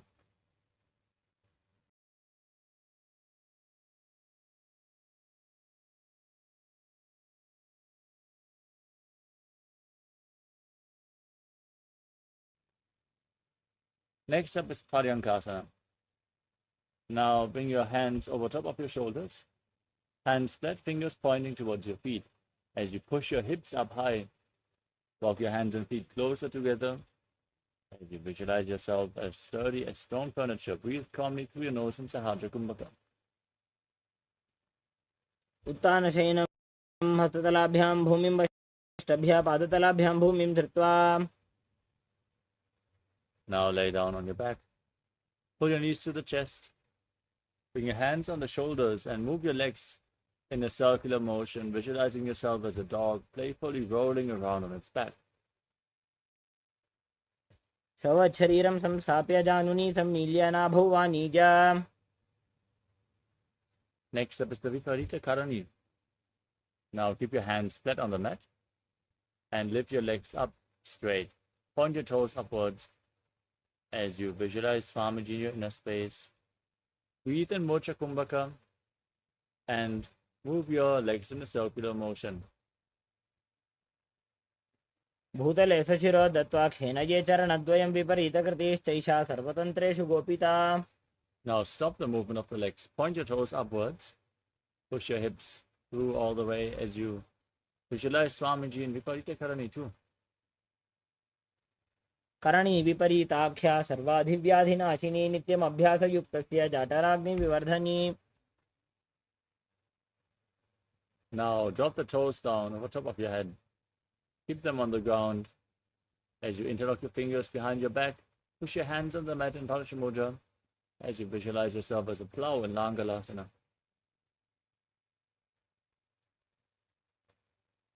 नरकासने स्थित्वा नासिकाप्रदेशे भूमौ पादपृष्ठे स्थाप्य. Now reach for your feet above your head. Hold on to the feet. In Shaita Paschimottanasana, one of the 84 asanas revealed directly by Lord Paramashiva himself.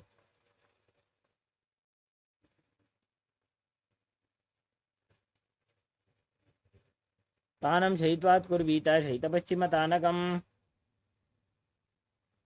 The next asana is Suptakonasana. As you lay on your back and bring your legs over top of your head, bring the hips above the shoulder level and separate your feet as you hold onto the feet with your hands. Visualize Swamiji in your inner space. परिवृत्ते कुक्षे भागे त्रिधा हि परिकीर्तितः बद्धकोणं सुप्तकोणम् ऊर्ध्वकोणमथापि च. Next up is Chakrasana. Now bring the feet together, hold onto your ankles and roll onto your back as you visualize yourself as a chakra, a wheel in Chakrasana. शवासनस्तद्वौ पादौ कुर्यान्मस्तकतः परो व्युत्क्रमेण ततः शीघ्रमेतत् सर्वस्य साधनम्. Now extend your legs up at a 90-degree angle and hold on to the big toes in Prana Mudra. As you visualize Swamiji and separate your legs widely in Supta Prasarita Parangustasana. उत्तानपादं क्रौञ्चं च मरीचिं वीरभद्रकं नटराजं त्रिकोणं च सुप्ताङ्गुष्ठप्रसारणे. Now join your feet back together, holding on to the big toes in Prana Mudra as you visualize Swamiji in Supta Parangustasana. उत्तानपादं क्रौञ्चं च मरीचिं वीरभद्रकं नटराजं त्रिकोणं च सुप्ताङ्गुष्ठप्रसारणे. Now cross your legs into Padmasana and lay on your back. Bring your hands above your head, holding onto opposite elbows as you gaze to your nose and visualize Matsya, the fish avatar of Lord Vishnu in Matsyasana. मुक्तपद्मासनं कृत्वा उत्तानशयनं चरेत् कूर्पराभ्यां शिरो वेष्ट्य मत्स्यासनं तु रोगः.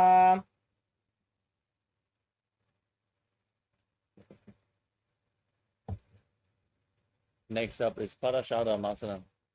Now place the back side of the right hand onto the left palm above your head.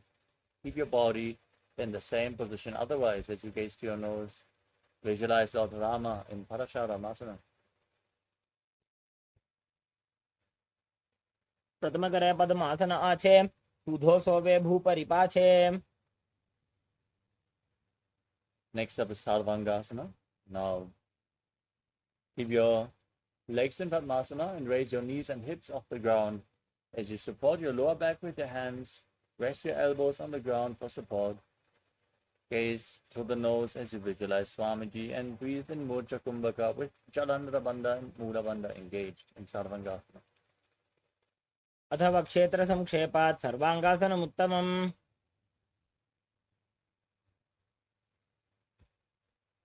Next up is Vrishikasana. Now lay on your back.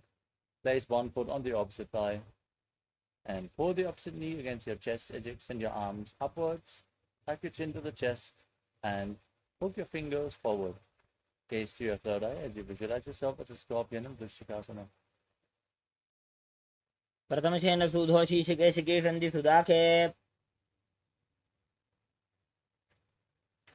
Now place the other foot on the opposite thigh, pull your knee up, repeat Vrishikasana, the scorpion posture on the other side. प्रथमशेन सूधो शीशिके शिके सन्धि सुदाखे.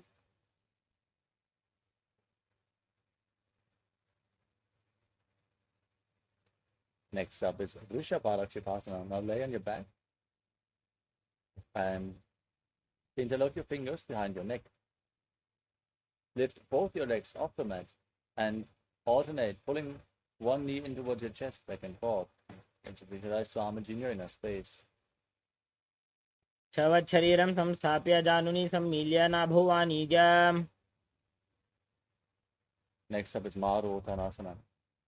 Laying on your back with your hands flat next to the hips. Pull one knee up and touch your ear with the knee, alternating on both sides as you visualize Swamiji.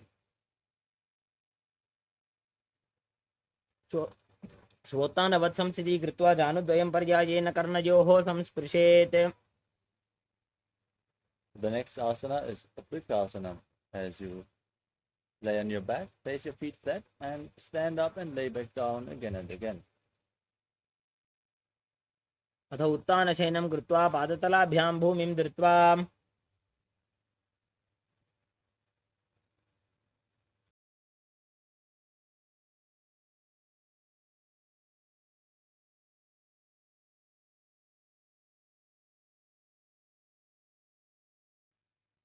The next asana is Nutasana. Now, as you lay on your back, roll over completely as you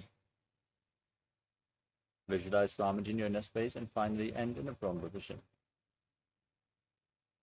उत्तानशयनं पादौ शिर उल्लङ्घ्य भूमौ स्थापयित्वा.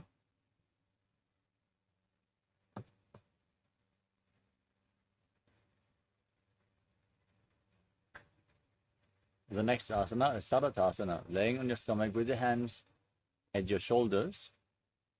Contract your lips and make a whistling sound like a flute while inhaling, as you visualize yourself as a chariot, carrying warriors into a battle for Dharma on your chariot back. निब्जं शयनं कृत्वा नाभिं भूमौ निधाय संवज्रस्ताभ्यां भूमिमष्टभ्य.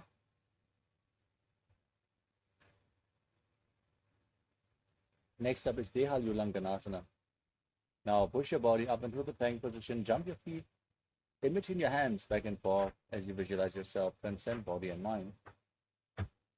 हस्तद्वयं बद्ध्वा तन्मध्ये चरणद्वयम् उड्डानैव बहिरानीय. Next up is Jatyasana. From a standing position, now lean forward and down and place your hands on the mat, walking around on hands and feet as you visualize yourself as a wise 60-year-old elephant. अथ जात्यासनं वक्षे येन जातिस्मरो भवेत्. Next up is the Lolitika Karana. Now stand in Adimandi posture. And raise your elbows to the shoulder level, rotating around your arms around the body as you lean back and move your head in all directions.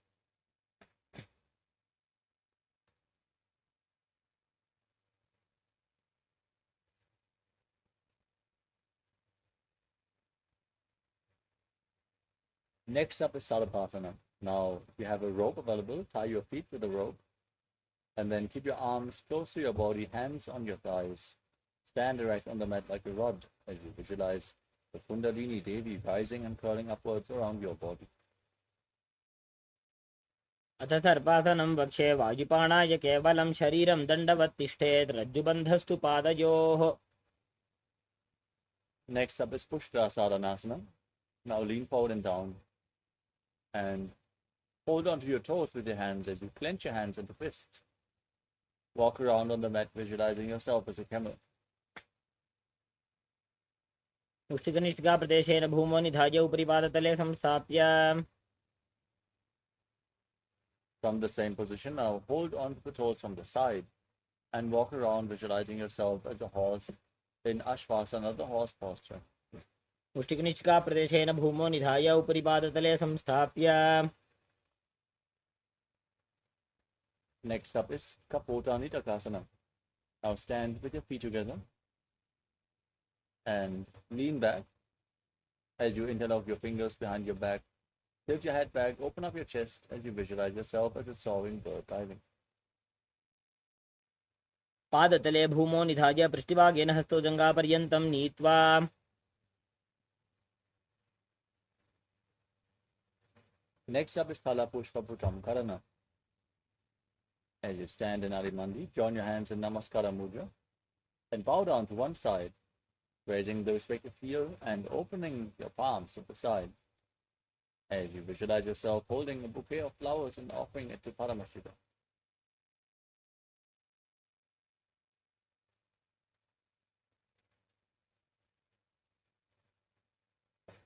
Next up is Khargasana.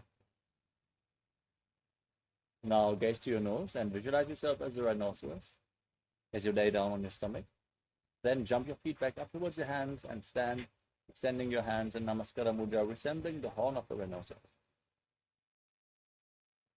आसनं कृत्वा पादतलाभ्यां भूमिं धृत्वा.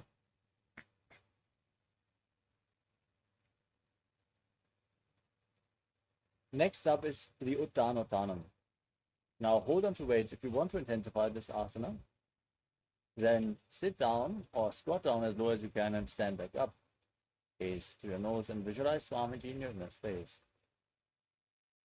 पुनः पुनः उत्थातव्यं स्थितव्यम् इति उत्थानोत्थानं भवति.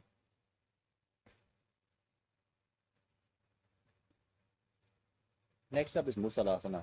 Now raise your arms up above your head and jump repeatedly as you visualize yourself as a mace.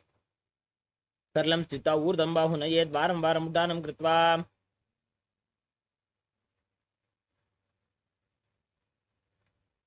Next up is Uchirshakasana. Now hold on to one foot and pull the sole of the foot against your chest as you sit down and stand back up on the other leg, alternating on both sides as you gaze to your nose and visualize Swamiji in your inner space. एकैकं पादतलं कुक्षौ निधाय तिष्ठेत् उत्शीर्षकं भवति. Next up is Parshvadranukarana. Now hold one knee towards your chest and encircle it with your arm, hand in a fist, the other hand on the inner respective thigh.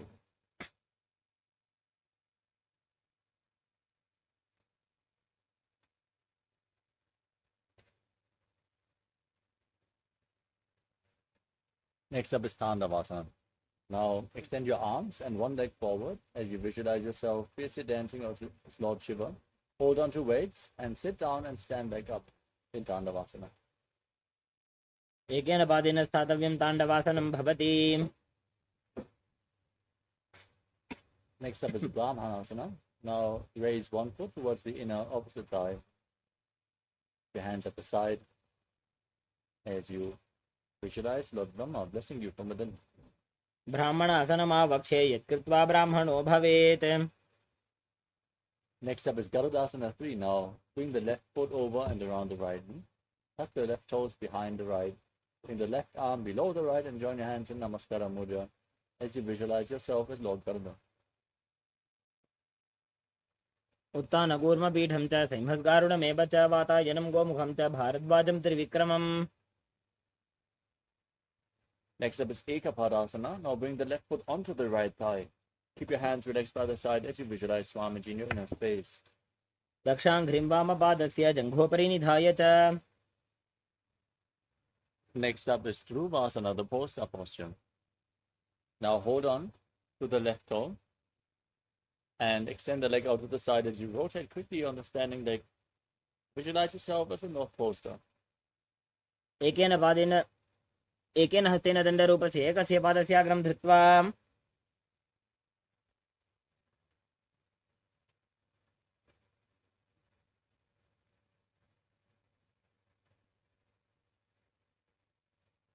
The next asana is Trivikramasana. Now lift one leg behind your neck and then stand tall on the mat. Visualize Lord Vishnu blessing you from within as you perform the 3 steps of Lord Vishnu, sitting down and standing back up in Trivikramasana. ग्रीवायां पादं संस्थाप्य स्थातव्यम् उत्थातव्यं त्रिविक्रमासनं भवति.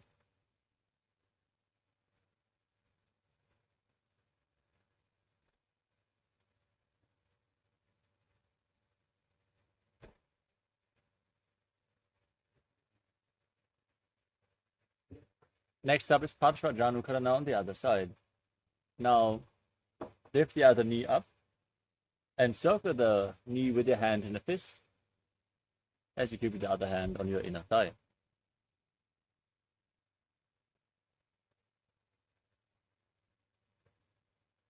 Next up is Tandavasana on the other side. Now hold on to weights, extend your arms and one leg as you sit down and stand back up, visualizing yourself fiercely dancing as Lord Shiva. एकेन पादेन स्थातव्यं ताण्डवासनं भवति. Now repeat Brahmanasana. Keep one foot at the inner opposite thigh, hands at the side. Visualize Lord Brahma blessing you from within. ब्राह्मणासनमावक्षे यत्कृत्वा ब्राह्मणो भवेत्.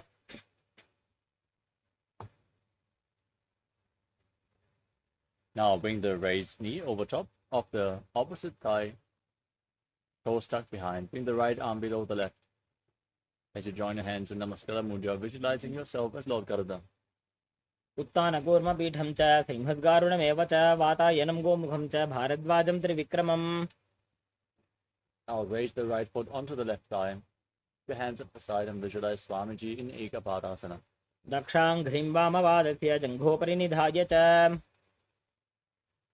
Hold onto the right big toe. Extend it out to the side as you rotate quickly on the standing leg, visualizing yourself as the north poster in Dhruvasana on the other side. एकेन हस्तेन दण्डरूपस्य एकस्य पादस्याग्रं धृत्वा Now lift the other leg behind your neck and stand tall. Sit down. Stand back up. Visualize Lord Vishnu as you perform the 3 steps of Lord Vishnu in Trivikramasana. ग्रीवायां पादं संस्थाप्य स्थातव्यम् उत्थातव्यं त्रिविक्रमासनं भवति.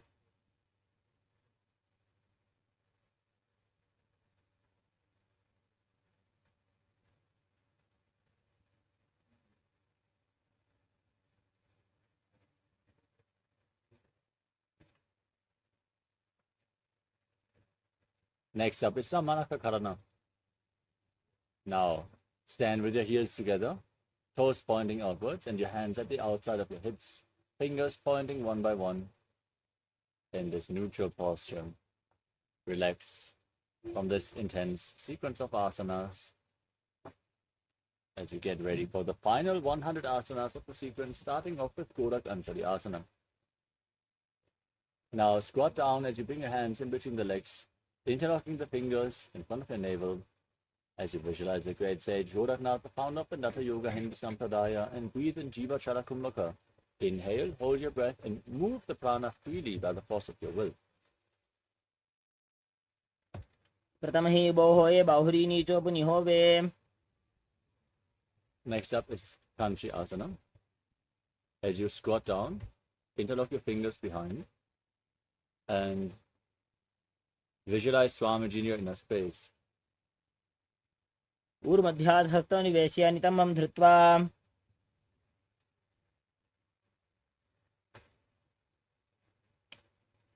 Next up is Pairasana. Now, squat down with your heels against the perineum. Interlock your fingers behind the lower back as you gaze to your nose and visualize Bhagavan Bhairava, the Lord of Time. दो बगा की थलिया की माहिली को और मिलाई फना पानी उकड़ मोड़ वैसे. Next up is Varahasana. Now, squat down with the heels against your perineum, toes separated. As you join your hands in Anjali Mudra, bringing them behind your head, fingers pointing downwards as you gaze to your nose and visualize yourself as Varaha, the boar avatar of Lord Vishnu. पागधली की माहिली core मिलाई फना पानी उकड़ मोड़ वैसे. Next up is Vipitasana. Now, hold onto the big toes in Prana Mudra and raise your hips up to the same level as your knees. Visualize Swamiji in your inner space and perform the Mula Bandha. पार्श्वद्वये सम्मील्य स्थित्वा नितम्बं जानुप्रदेश आनीय. Next up is Pakasana. Now, place your hands flat on the ground, shoulder width apart. Bring your knees onto your arms towards your armpits. Lean forward, lift your feet off the ground, and balance as in Kanipavasana as you visualize yourself as a crow. ताभ्यां मौनिमवष्टभ्याम्. Next up is Sushtanga Kapali Asana. With your hands flat on the ground, place your head on the mat as well, forming a triangle. As you keep your knees on your arms, lift your feet off the mat and then extend them up as you cross them into Padmasana. Gaze to your nose and visualize Swamiji in your inner space. आसन गोगुण कपाल आछो होई.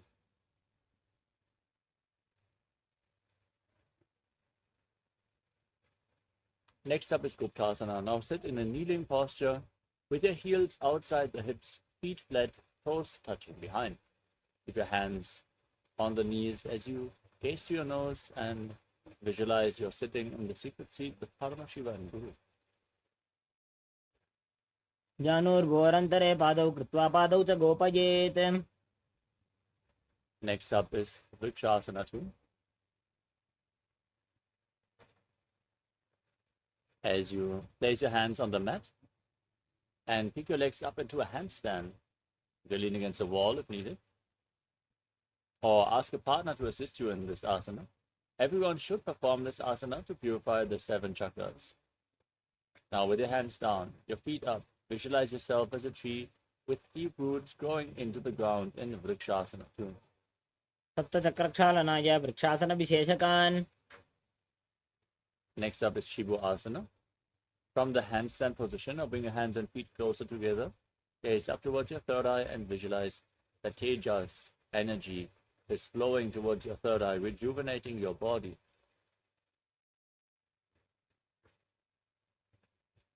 दो पग जोड़ी माही Gulf मिलाए.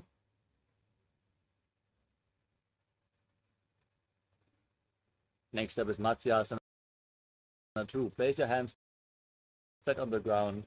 Step your feet back into the plank position. Lower your body down and push it back up again and again as you visualize yourself as a fish.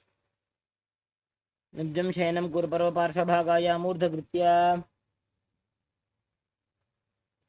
As you lay on your back, keep your hands on the hips and raise your head and chest up from left to right as you visualize and move your body like a snake in Sarvasana 2.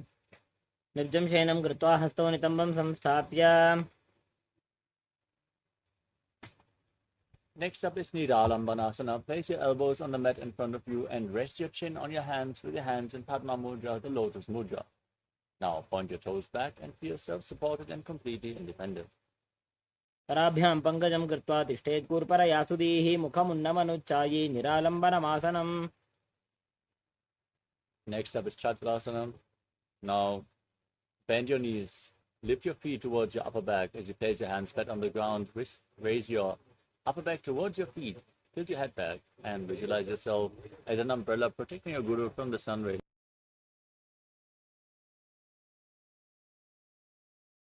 अर्ध्यासनं स्थित्वा हस्ततलाभ्यां भूमिं वष्टभ्य Next up is Vajrasana. Now sit in a kneeling posture with your feet flat on top of the heels. Extend your arms out in front. Place your palm from the ground and your forehead as well as you gaze to your nose and visualize yourself as Vajra, the weapon of Indra, symbolizing indestructibility. इदानीं गर्भिणीनां योगाभ्यासो यथा लघु सुखप्रसवलाभाय प्रोच्यते प्राक्तने पथि. Next up is Meshasana. As you place your hands flat on the ground, raise your hips up high into Gajasana and then alternate striking the ground with your hand. Visualizing yourself as powerful as a ram. गजासन संस्थितो एकैकं बाहुं भूमौ ताडयेत्.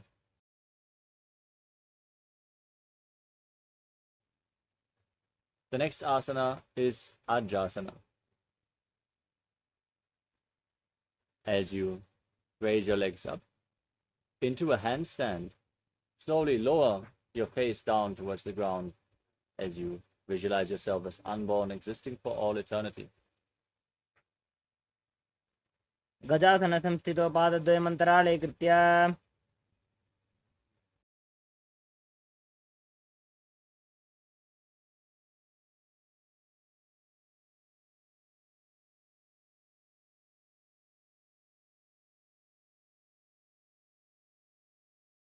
The next asana is Dhanantarasana. As you sit in a kneeling posture, hold on to the big toes and pull them towards your perineum. Then place your hands on top of the knees, gaze to your nose, and visualize Swamiji, the Supreme Pontiff of Hinduism, in your inner space. पूरव विधि परिहाता की काकसी से फणा शरा मोड़ी.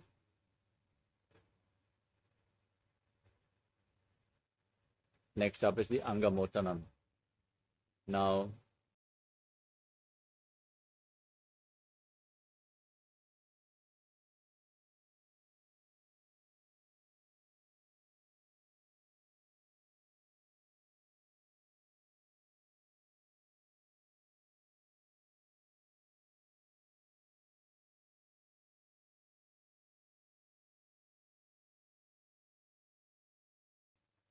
from the kneeling position, interlock your fingers in front and extend your arms out.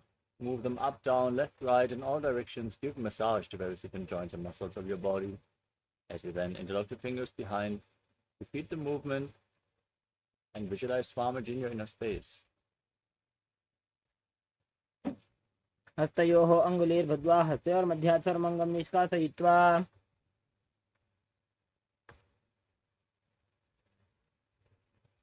The next asana is Garudasana form.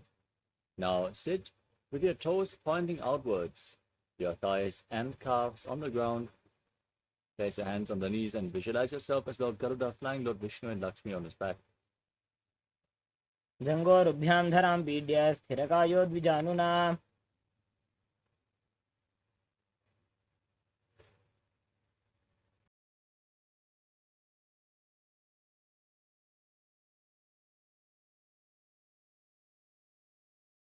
The next asana is Ananda Mandirasana. Now, bring the soles of the feet together, toes pointing back, and sit on your heels. As you separate your knees, hold on to your ankles and place the front of the buttocks on the ground if you can. Gaze up towards your third eye as you visualize yourself residing in the blissful space of a temple.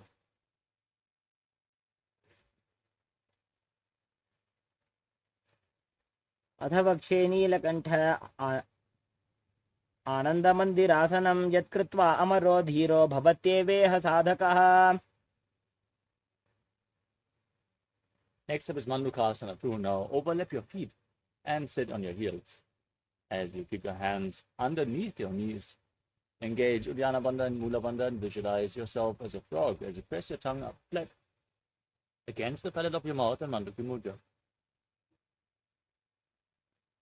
पृष्ठं सम्पीड्य गुल्भाभ्यां जान्वङ्गे सबलयाकृतिः हस्तौ पादतले क्षिप्तो मण्डूकं पाददोषहृत्.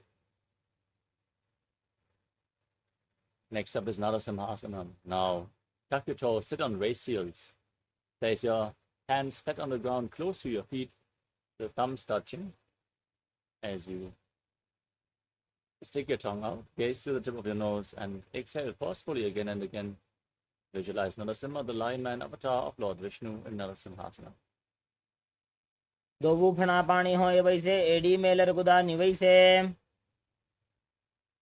Next up is Vishrakasana. Now sit on the raised heels with your knees on the ground and cover your mouth with your hands. Bring your thumbs underneath the teeth and inhale through the right nostril, exhale through your mouth in Vishraka Pranayama. As you gaze to your nose and visualize yourself as Devi victorious over your fears in Vishrakasana. दो बगा की AD Joji घोड़ा फनो बान पुनि होई. Next up is Makarasana. Bring the soles of the feet together, the feet flat, toes pointing back. Separate your knees, sit on the heels, and raise your elbows. Bend them, bring your fingers towards your armpits, and mimic a monkey stretching itself as you visualize yourself as a playful monkey, gazing up towards your third eye in Makarasana. दोवो पगतले संपुट आने तिनिके पुष्टि भूमि परिधाने.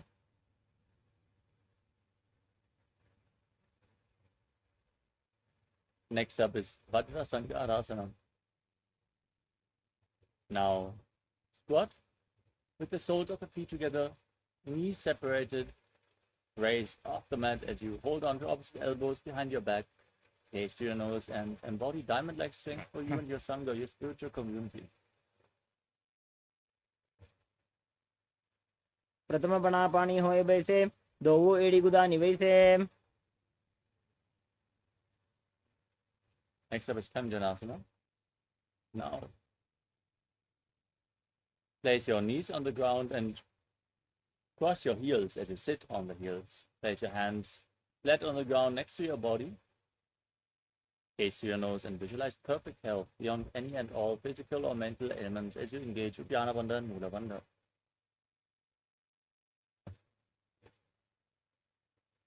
खञ्जनासनमा वक्षे यत्कृत्वा सुस्थिरो भवेत्. From the same posture, place your hands on the knees and make your upper body and neck stiff like the shell of a turtle as you embody a turtle living for centuries, gazing to the tip of your nose in Purnasana. गुल्भौ च वृषणस्याधो व्युत्क्रमेण समाहितौ ऋजुकाय शिरो ग्रीवं कूर्मासनमितीरितम्. Maintain the same posture, relax your upper back and neck, and visualize Swamiji as you gaze to your nose in Yogasana. गुदं नियम्य गुल्भाभ्यां व्युत्क्रमेण समाहितः योगासनं भवेदेतदिति योगविदो विदुः. Next up is Vidyogasana. Now stand on the knees and cross your feet with the feet near the opposite knees. Hold on to your calves with the fingers inside and the thumbs outside. As you gaze up towards your third eye, visualize a space of eternal oneness, Advaita, with your Guru in Vidyogasana.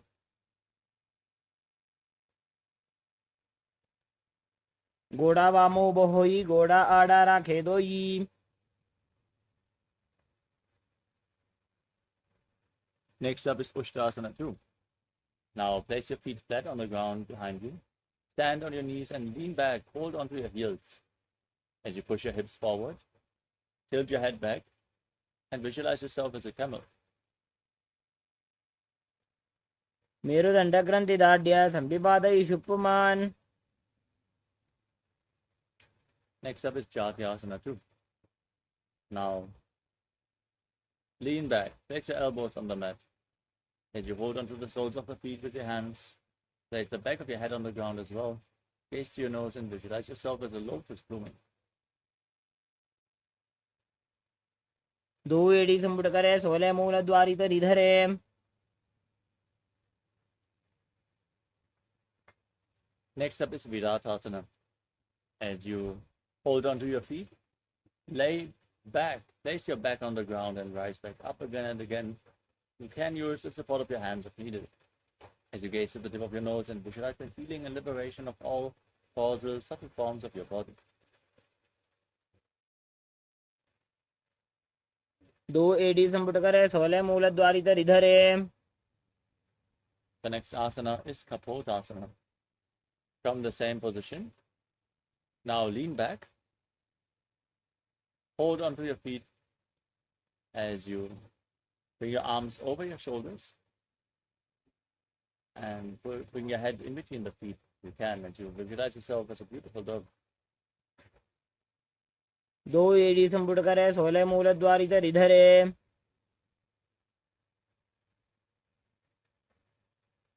Next up is Vadasana. Now stand on the knees with the toes tucked behind and hold on to opposite elbows as you gaze through your nose and internally chant Om Nithyananda Paramashivoham. For this is the boon fulfilling posture. Receive your boon from Paramashiva. Ganga पृष्ठभूमो निधाय जंगोदरजोः ऊरुनी संस्थाप्य. Next up is Varahasana 2. With your toes tucked, sit down on your heels and place your forearms on the mat, resting your face on your hands as you visualize yourself as Varaha, the boar avatar of Lord Vishnu. जानुनी भूमौ संस्थाप्य हस्ताभ्यां बाहु परस्परं धृत्वा. Now keep your forearms on the ground, interlock your fingers, place your head on the ground supported with your hands and lift your legs up into Mundasana, another inverted posture. Gaze to your nose and visualize yourself as a locked tree. अधो मुण्डासनं वक्षे सर्वेषां प्राणिनां सुखम्.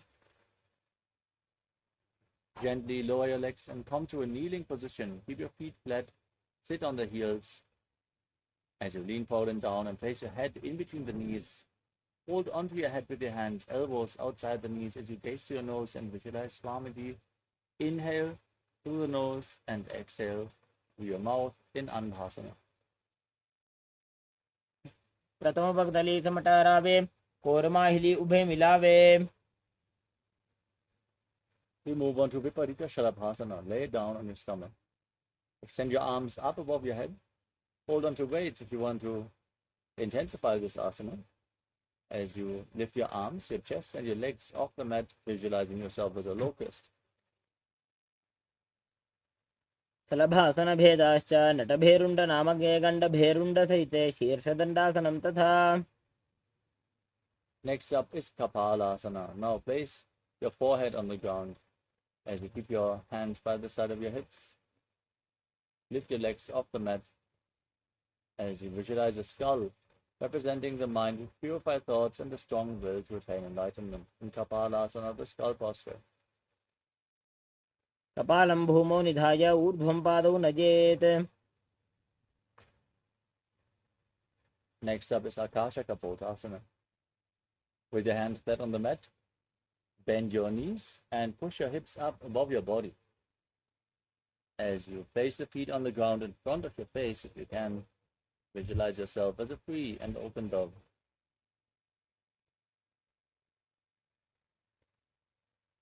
उष्ट्रासने स्थित्वा चरणौ भूमेरुत्थाप्य मस्तकोपरि नीत्वा.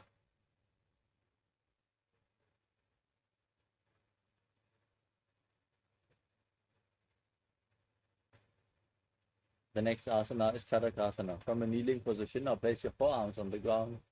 Be sturdy and visualize yourself as a sparrow. कूर्परपर्यन्तौ हस्तौ धरामोष्टभ्य. Next up is Vrishikasana too. Now, keep your forearms on the ground and raise your hips and lift your legs up. Bring the feet over top of your body. Try to touch the back of your head as you visualize yourself as a scorpion. विच्छेव पुच्छ प्रतिमाङ्ग्रिपार्श्वे धृत्वा स्वशीर्षे चिबुकं विधार्यकौ.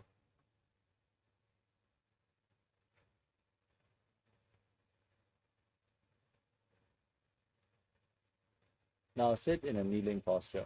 Place your perineum onto the right heel as you point the left toes out to the side,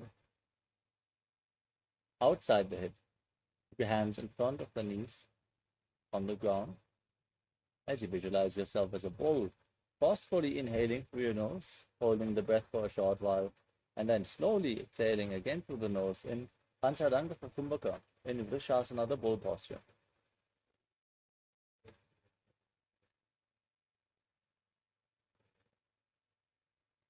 वामपादं चितेर्मूलं संन्यस्य धरणीतले. Next up is Lolasana. Now, keep your hands flat on the ground and raise your knees and entire body off the mat, balancing on your arms as you cross the toes of the left foot over the right and visualize Swamiji. लोलासनं सदा कुर्यात् वायुलोलापघातनात्. Now, place your perineum onto the left heel. Keep the right foot outside the hip. Place your hands in front as you repeat Vrishasana, the bull posture on the other side.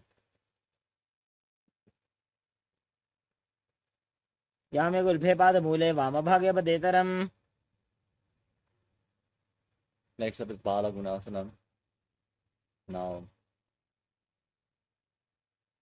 place the toes of the left foot on the ground and sit on the left heel. As you keep the right foot flat, knee raised against your chest. Keep your hands on the respective knees as you visualize Balaguna, one of the 84 siddhas in your inner space. आसन को गुण झोलो जाये.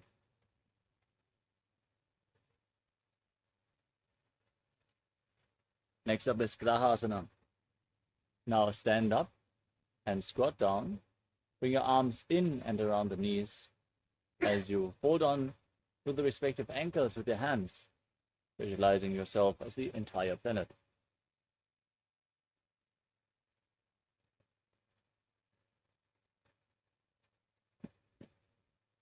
दोवू पगदली संपुट करे कौरवारली भूपरि धरे. Next up is Balagunasana. Next, tuck the toes of the right foot, sit on the right heel. As you place the left foot flat, knee raised against your chest, hands on the respective knees. Visualize Balagunahai in your inner space. आसन को गुण जल विकार जाई.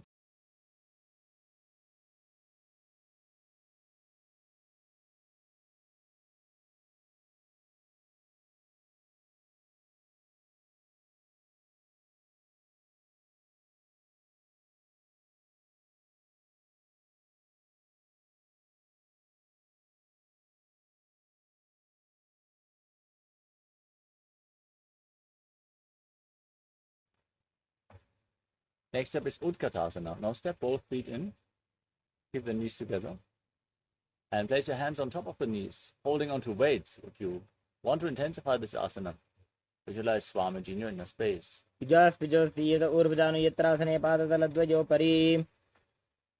Next up is Vajrasangarasana too. Now sit on the raised heels with the soles of the feet together, knees separated, and hold on to opposite elbows behind your back. Visualize Swamiji in your inner space as you breathe in Antalanka Kumbhaka. प्रथम बना पानी होए जैसे दोऊ एड़ी गुदा निवेशे.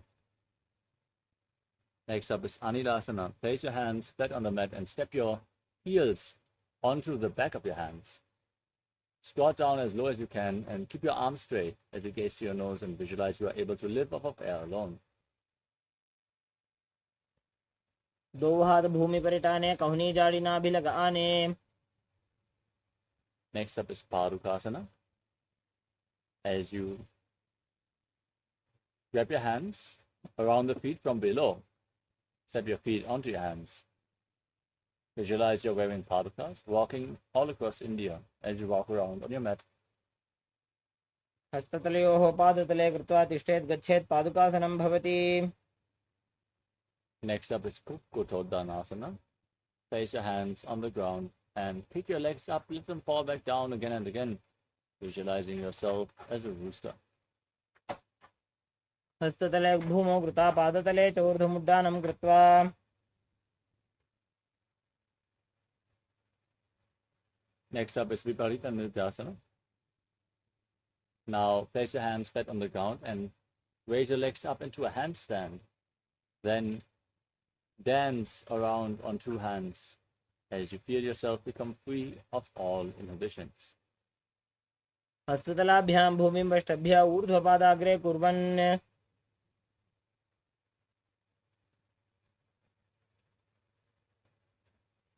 Next up is Kunjarasana. Now separate your feet and lean forward and down, placing one hand on the mat, holding your head with the other hand as you visualize Swamiji in your inner space. अथ वक्षे Mahadev कुञ्जरासनमुत्तमम्. Exchange the position of your hands. Repeat Kunjarasana. अथ वक्षे Mahadev कुञ्जरासनमुत्तमम्. Now squat down all the way. Keep your feet together, heels close to your body. Hold onto your ankles and lift your feet off the mat as you visualize yourself as a Kadamba tree, a pious tree that promotes a long life. पार्श्वेभ्यां भूमिं वष्टभ्य हस्तद्वयेन गुल्फौ धृत्वा. Now keep your feet flat, your knees raised against your chest. Hold on to opposite knees with the hands and pull them close as you visualize any excess vata being released from a balance within your system. Breathing calmly into Sahadra Kumbhaka and Pavana Muktasana. द्वयोस्तु पादयोः पाणिं लात्वा स्वस्वनितम्बके. Next up is Chakorasana.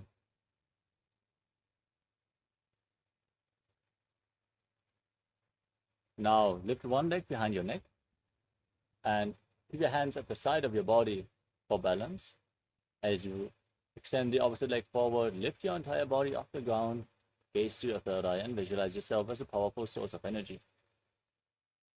पूर्वदानं चतुष्पादपीठं वज्रासनं तथा.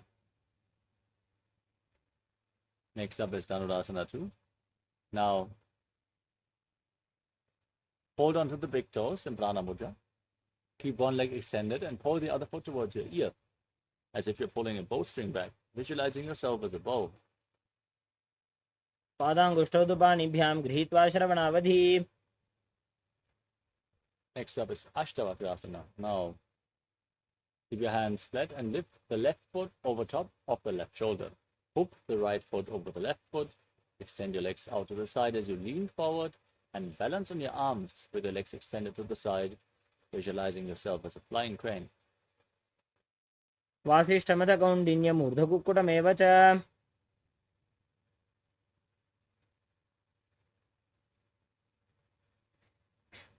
Next up is Pranasana. Now keep one foot flat on the ground and place the other foot on top of the opposite thigh. Bring your shoulder beneath the raised knee. Press the other knee to the ground. Gaze up towards your third eye as you visualize you are immortal and able to exist from prana. एतत् प्रभेदं वक्ष्यामि करोति यत् स चामरः. Next up is Parshvamatsyendrasana. Now bring the left heel outside the right hip. Step the right foot over the left knee. Twist the left elbow outside the raised knee. Bring your arms behind. Bring one arm below the raised knee as you interlock your fingers behind your back. Gaze up towards your third eye and visualize Sage Matsindranath, the master of Hatha Yoga. पार्श्वाभ्यां धृतदेयास्तु पार्श्वमत्स्येन्द्रमुत्तमम्. Now repeat Chakorasana on the other side. Lift the other leg behind your neck and lift your entire body off the ground as you gaze up towards your third eye and visualize yourself as a powerful source of energy. पूर्वतानं चतुष्पादपीठं वज्रासनं तथा.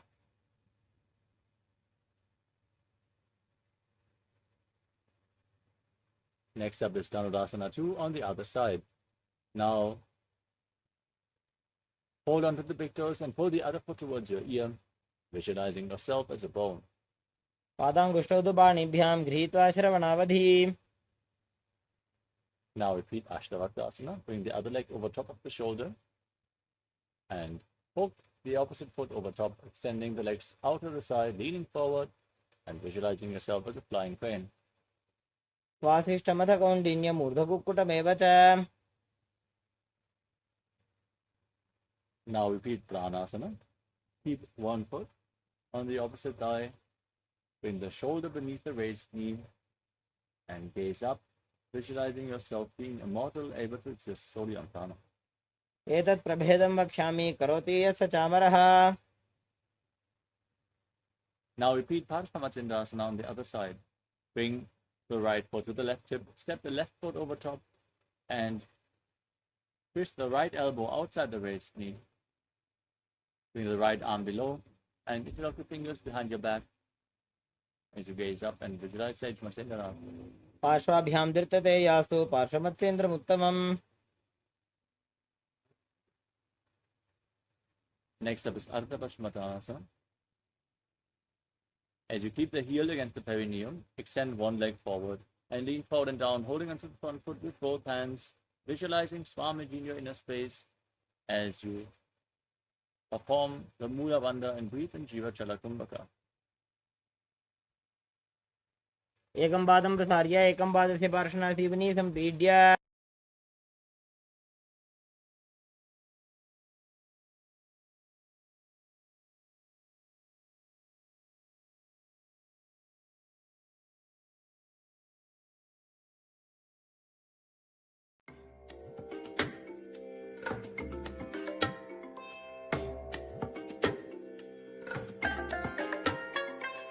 I bless you all.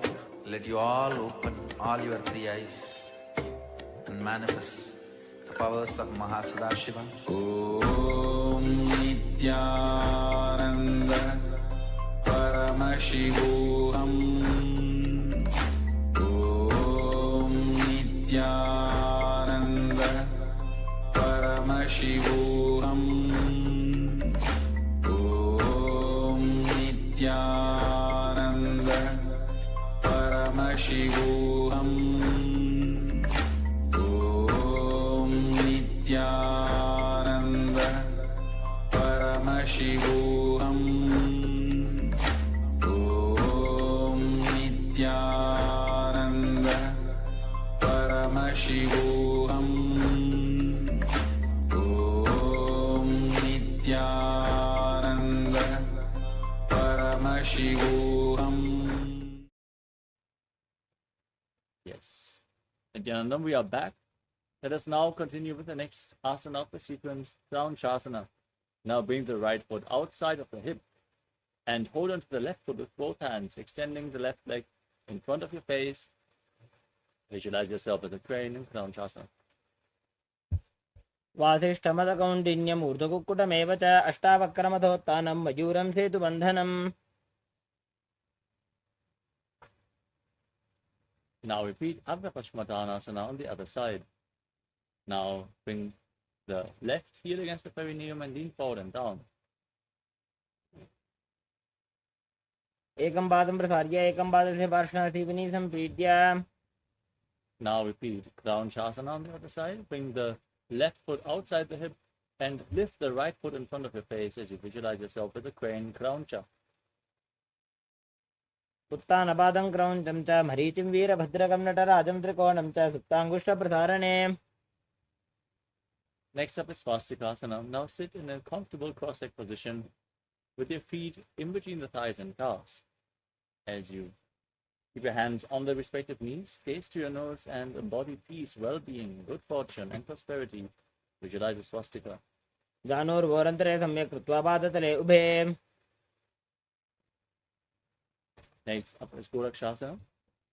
Now, from the same posture, cover your heels with your hands. Gaze to your nose. And tuck your chin to the chest as you visualize the great sage Goraknath, founder of the Natha Yoga Hindu Sampradaya. जानोर्घोरन्तरे पादौ उत्तानौ व्यक्तसंस्थितौ गुल्भौ छाच्छाद्य हस्ताभ्याम् उत्तानाभ्यां प्रयत्नतः. The next asana is Bhagasana 2. Bring the left heel against the perineum and place the right foot onto the left thigh. Gaze to your third eye. Visualize Swamiji. Meditate on Arihanta, the enlightened one, the Lord. As you inhale all the way and cover your face with your hands. Close your lips with your little fingers, nostrils with your index finger, with your ring fingers, eyes with index and middle fingers, and your ears with your thumbs. वामपार्श्वौ बुधं संस्थाप्य दक्षाङ्ग्रिवामजगणे. Next up is Yogasana 2. Place your feet onto opposite knees. Then place your hands at the side of your body, palms facing up. Gaze to your nose, visualize Swamiji and breathe in Kakachanchukumbhaka. Roll up your tongue and inhale through the rolled up tongue as you stick your tongue out and keep your mouth in the shape of the beak of a crow, exhaling through your nose. उत्तानौ चरणौ कृत्वा संस्थाप्योपरि जानुनोः. From Yogasana 2, let's move on to Urdhva Kukutasana. Keep your legs in Padmasana and place your hands flat on the ground next to your body as you lift your entire body off the mat and visualize yourself as a rooster. उत्तानौ चरणौ कृत्वा संस्थाप्योपरि जानुनोः. Next up is Siddha Haratali Asana. Keep your legs in Padmasana and place your arms in between the legs. Don't lift your body up. Stay seated on the ground as you gaze to your nose and visualize Swamiji in your inner space. प्रथम पद्मासन को करें, हस्तु दो वो घोड़ासन धरे. Next up is Hamsasana. Now push your body up off the mat. Balance on your arms as you gaze to your nose and visualize yourself as an elegant swan. Hamsa. Kukkutasana स्थित्वा स्कन्धपर्यन्तं मूरूनि नीत्वा. Next up is Karmukasana. Now rise onto your knees in Padmasana. Push your arms in between the legs and interlock your fingers behind your back in Parasha Mudra as you keep your fingers interlocked. Place your forehead on the mat in front of you and visualize yourself as Pinaka, Lord Shiva's bow in Karmukasana. प्रथम पद्मासन को करें, घोड़ासन दिमाही कर इधरे.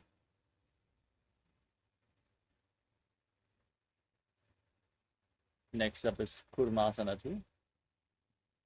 As you sit in Padmasana, bring your arms in between the legs and bend your elbows so you can hold onto your shoulders. Now visualize yourself as a turtle with a stable body and mind to live for hundreds of years. प्रथम पद्मासन को करें, घोड़ासन दिमाही कर इधरे. Next up is Granthi Vedasana. From the same posture, now tuck your chin to the chest. Gaze to your nose. Rejoice. And when you're sitting in Shiva's secret knot posture, Granthi Vedasana. अथ पक्षे नीलकण्ठ ग्रन्थिभेदासनं शुभम्. Now roll onto your back in the same position as you hold onto your shoulders with your hands. Gaze to your nose and embody a turtle laying on its back in Uttana Kurmasana. Kukkutasana बन्धस्थं कराभ्यां धृतकन्धरम्. Now pick yourself back up into Padmasana as you bring your hands in between the legs, placing one palm flat on the mat, holding onto its wrist with your opposite hand, lifting your entire body off the ground, balancing on one arm as you visualize yourself as a rooster in Pangu Kukkutasana. Kukkutasana स्थित्वा एकेन हस्तेन अन्यस्य मणिबन्धं धृत्वा. Place the other hand on the mat, lift your body off the ground, repeat Pangu Kukkutasana on the other side. Kukkutasana स्थित्वा एकेन हस्तेन अन्यस्य मणिबन्धं धृत्वा. Next up is Vridrasana. As you sit in Padmasana, lean forward and place your elbows on your toes. Interlock your fingers in Parasha Mudra. Rest your chin on your fingers and press your thumbs against your throat as you visualize you have gone beyond all of greed and covetous in Vridrasana. जानूर्वोरन्तरे पादौ उत्तानौ व्यक्तसंस्थितौ गुल्फौ छाच्छाद्य हस्ताभ्याम् उत्तानाभ्यां प्रयत्ततः. Next up is Padmasana 3. Now place the backside of one hand over top of the other, keeping your hands in the lap with the palms facing up. Gaze to your nose as you visualize Swamiji in your inner space and engage all three bandhas, Mahamudra Bandha. उत्तानौ चरणौ विधाय विधिवत् शक्तिस्थितौ योगिरात्. Next up is Padmasana 4. Keep your hands on the knees. Engage the Mula Bandha. Gaze to your nose and visualize Paramashiva in your inner space as you chant the Mahavakya, Om Nithyananda Paramashivoham.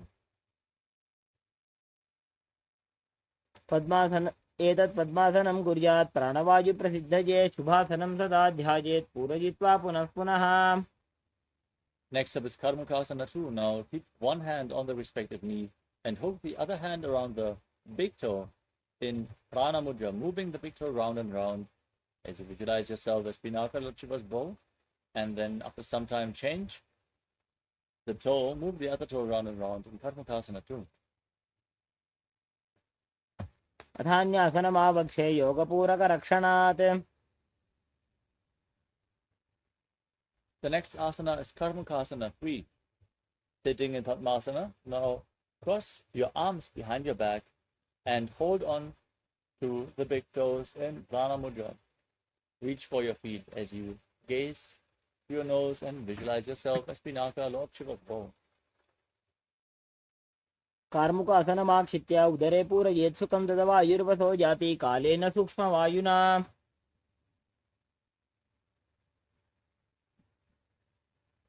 Next up is Lilitasana. Now raise your chest.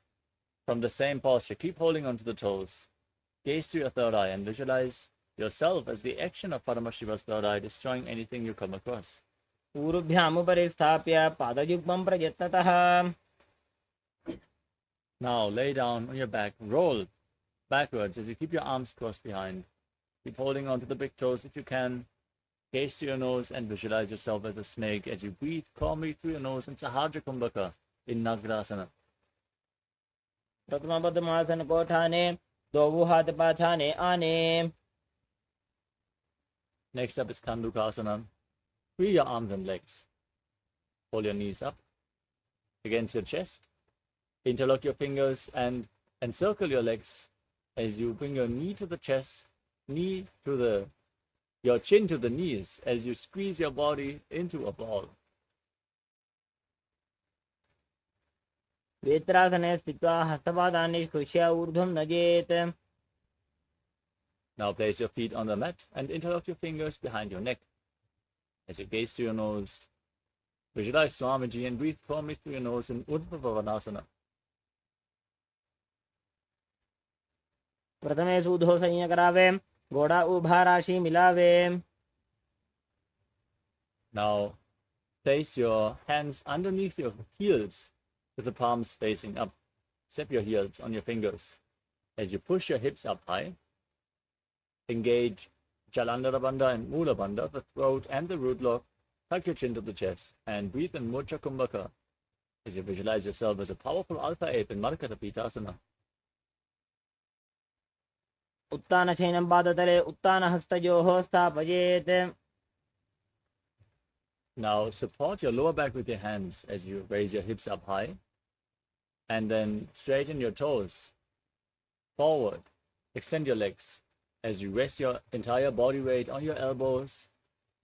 Gaze to the nose and visualize Swamiji in Uttana Shikhipita. जङ्घोरुबलहीनश्चेत् उत्तानशिखिपीठकम् अप्रमत्तः प्रकुर्वीत भुक्तेः प्राग्विजितेन्द्रियः. Next up is Narakasana. Now raise your legs up, point the toes upwards towards the sky. As you place your hands on the mat for support, visualize yourself as blissfully traversing through Naraka Loka unscathed in Narakasana. ग्रीवाकण्ठेन भूमिं विष्टम्भ पादाग्रद्वयमूर्धमुत्त्रयेत्. Now bring your hands to the lower back, straighten your body, and lower your legs down as you keep your core engaged intensely. Visualize yourself as a boat crossing the ocean of samsara in Tiryanokasana. नौकावत् स्थित्वात् ऊर्ध्वं पादाग्रद्वयं नयेत्. Now raise your feet back up, place your hands flat, be stable, sturdy, like a flagpole as you visualize yourself as the Kailasa flag, respected across all nations in Dvajasana. तिर्यन्नौकावते ग्रीवापृष्ठकोर्परैः भूमिं वष्टभ्य मस्तकालाक्षेन पादाग्रद्वयमूर्धमुन्नयेत्.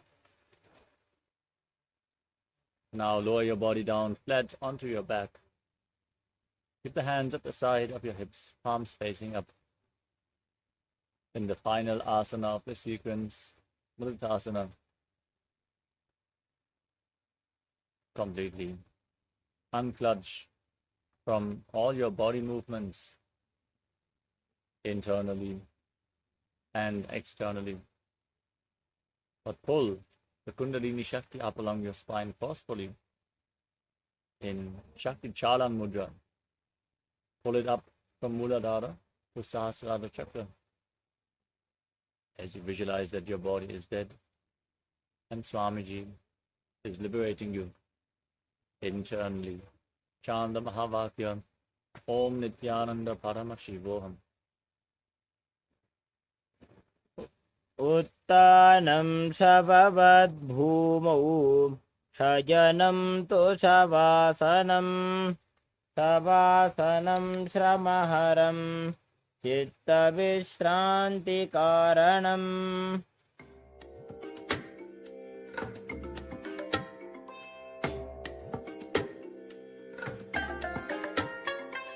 I bless you all. Let you all open all your three eyes and manifest the powers of Mahasadashiva. Om Nityananda Paramashivoham. Om Nityananda Paramashivoham. Om Nityananda Paramashivoham. Nityananda Paramashivoham.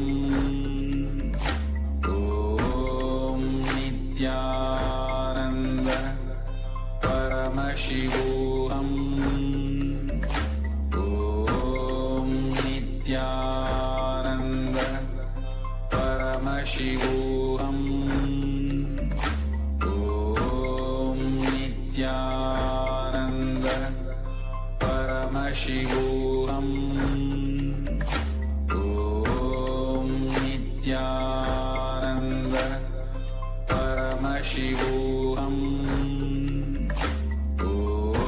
Om Nityananda Paramashivoham.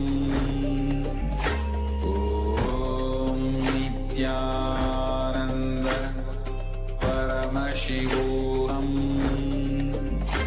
Om Nityananda Paramashivoham.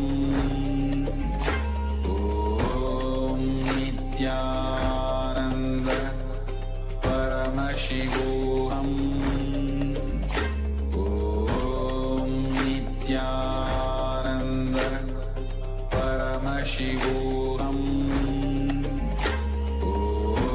Om Nityananda Paramashivoham. Om Nityananda Paramashivoham. Om Nityananda Paramashivoham. Om Nityananda Paramashivoham. Om Nityananda. Now, very slowly, bring awareness to your body. Come back to your body.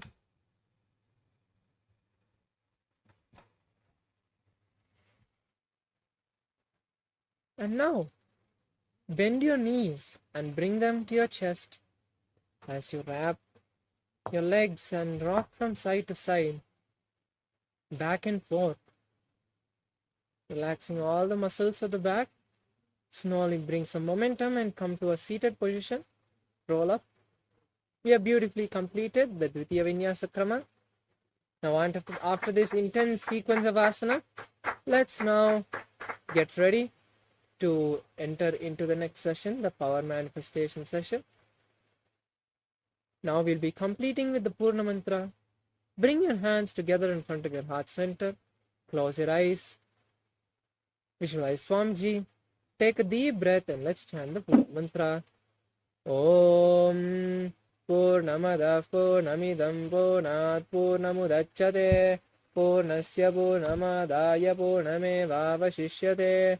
Om Shanti Shanti Shanti Hari Om Tat Sat. Sarvam Bhagavat Sri Nityananda Paramashiva Padukarpanamastu. Om Nityanandam. Since the beginning of time and space, Bhagwan Paramashiva, the all-powerful, all-pervasive, and all-knowing ultimate superconscious existence, revealed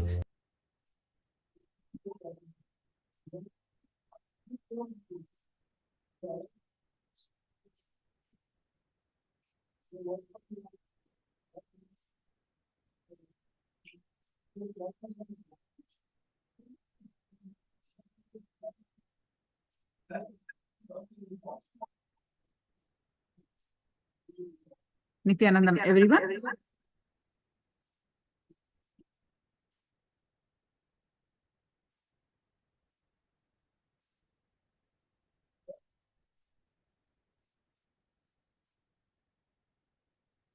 Welcome to the Paramashivoham Level-1 program. With the blessings of the Supreme Pontiff of Hinduism, Jagadguru Mahasannidhanam, His Divine Holiness, Bhagwan Nityananda Paramashivam's blessings. Let's start with the Sadguru Vandanam. Nityanandam Paramasugadam Kevalam Jnanamurtim Dvandvatitam Gagana Sadrusham Tatvamasyadilaksham Ekam Nityam Vimalamachalam Sarvadi Sakshi Bhutam Bhavatitam Trigunarahitam Sadgurum Tam Namami. Nityanandam. Today, we are going to day 21 of season 9 of Paramashivoham Level-1. And today, we are going to learn, experience Paramashivoham. What is that we need to imbibe and practice, which includes how you involve in Kailasa ecosystem, how you can be active in Kailasa, what are the qualities that you need to have, and what to do with that. Having intensity in everything that we do.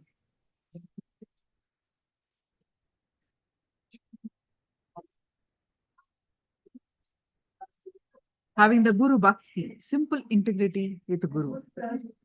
All these having the sacred sentiments. All these help us, move us to experience Paramashivoham. Today, we'll be learning all those in these sessions. So let's start with the manifesting the power of third eye. So please post your powerful cognitions from Living Enlightenment book.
Yes. Now, please sit straight with your head, neck, back, straight line.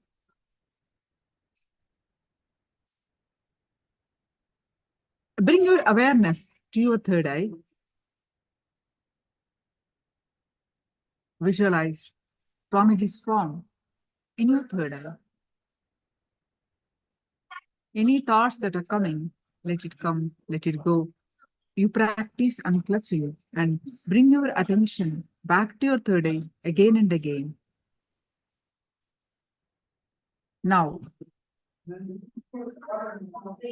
with the space of unclutching, with your inner space filled with Swamiji Paramashiva's form, start chanting the Mahavakya. Om Nithyananda Paramashivoham.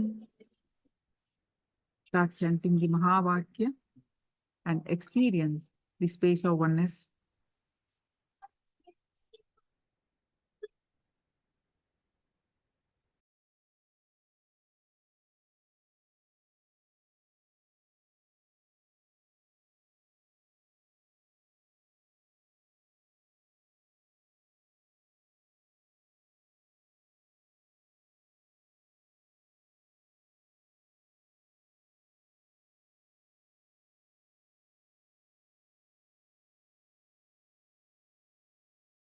With that space of oneness, scan through your third eye and manifest the power of third eye.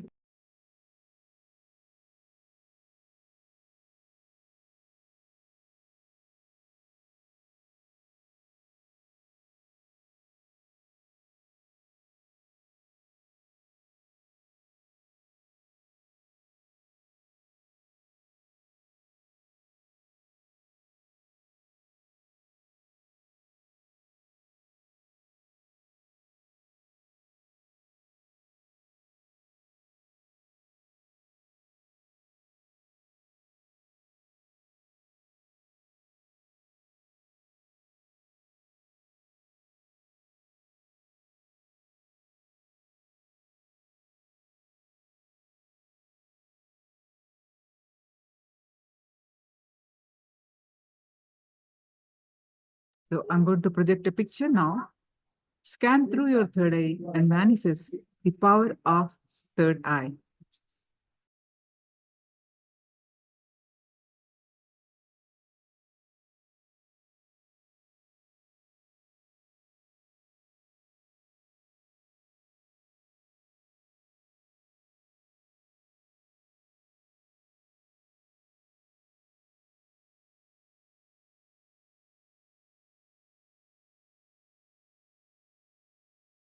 Close your eyes. I'm going to project the picture now. Scan through your third eye and manifest the power of third eye.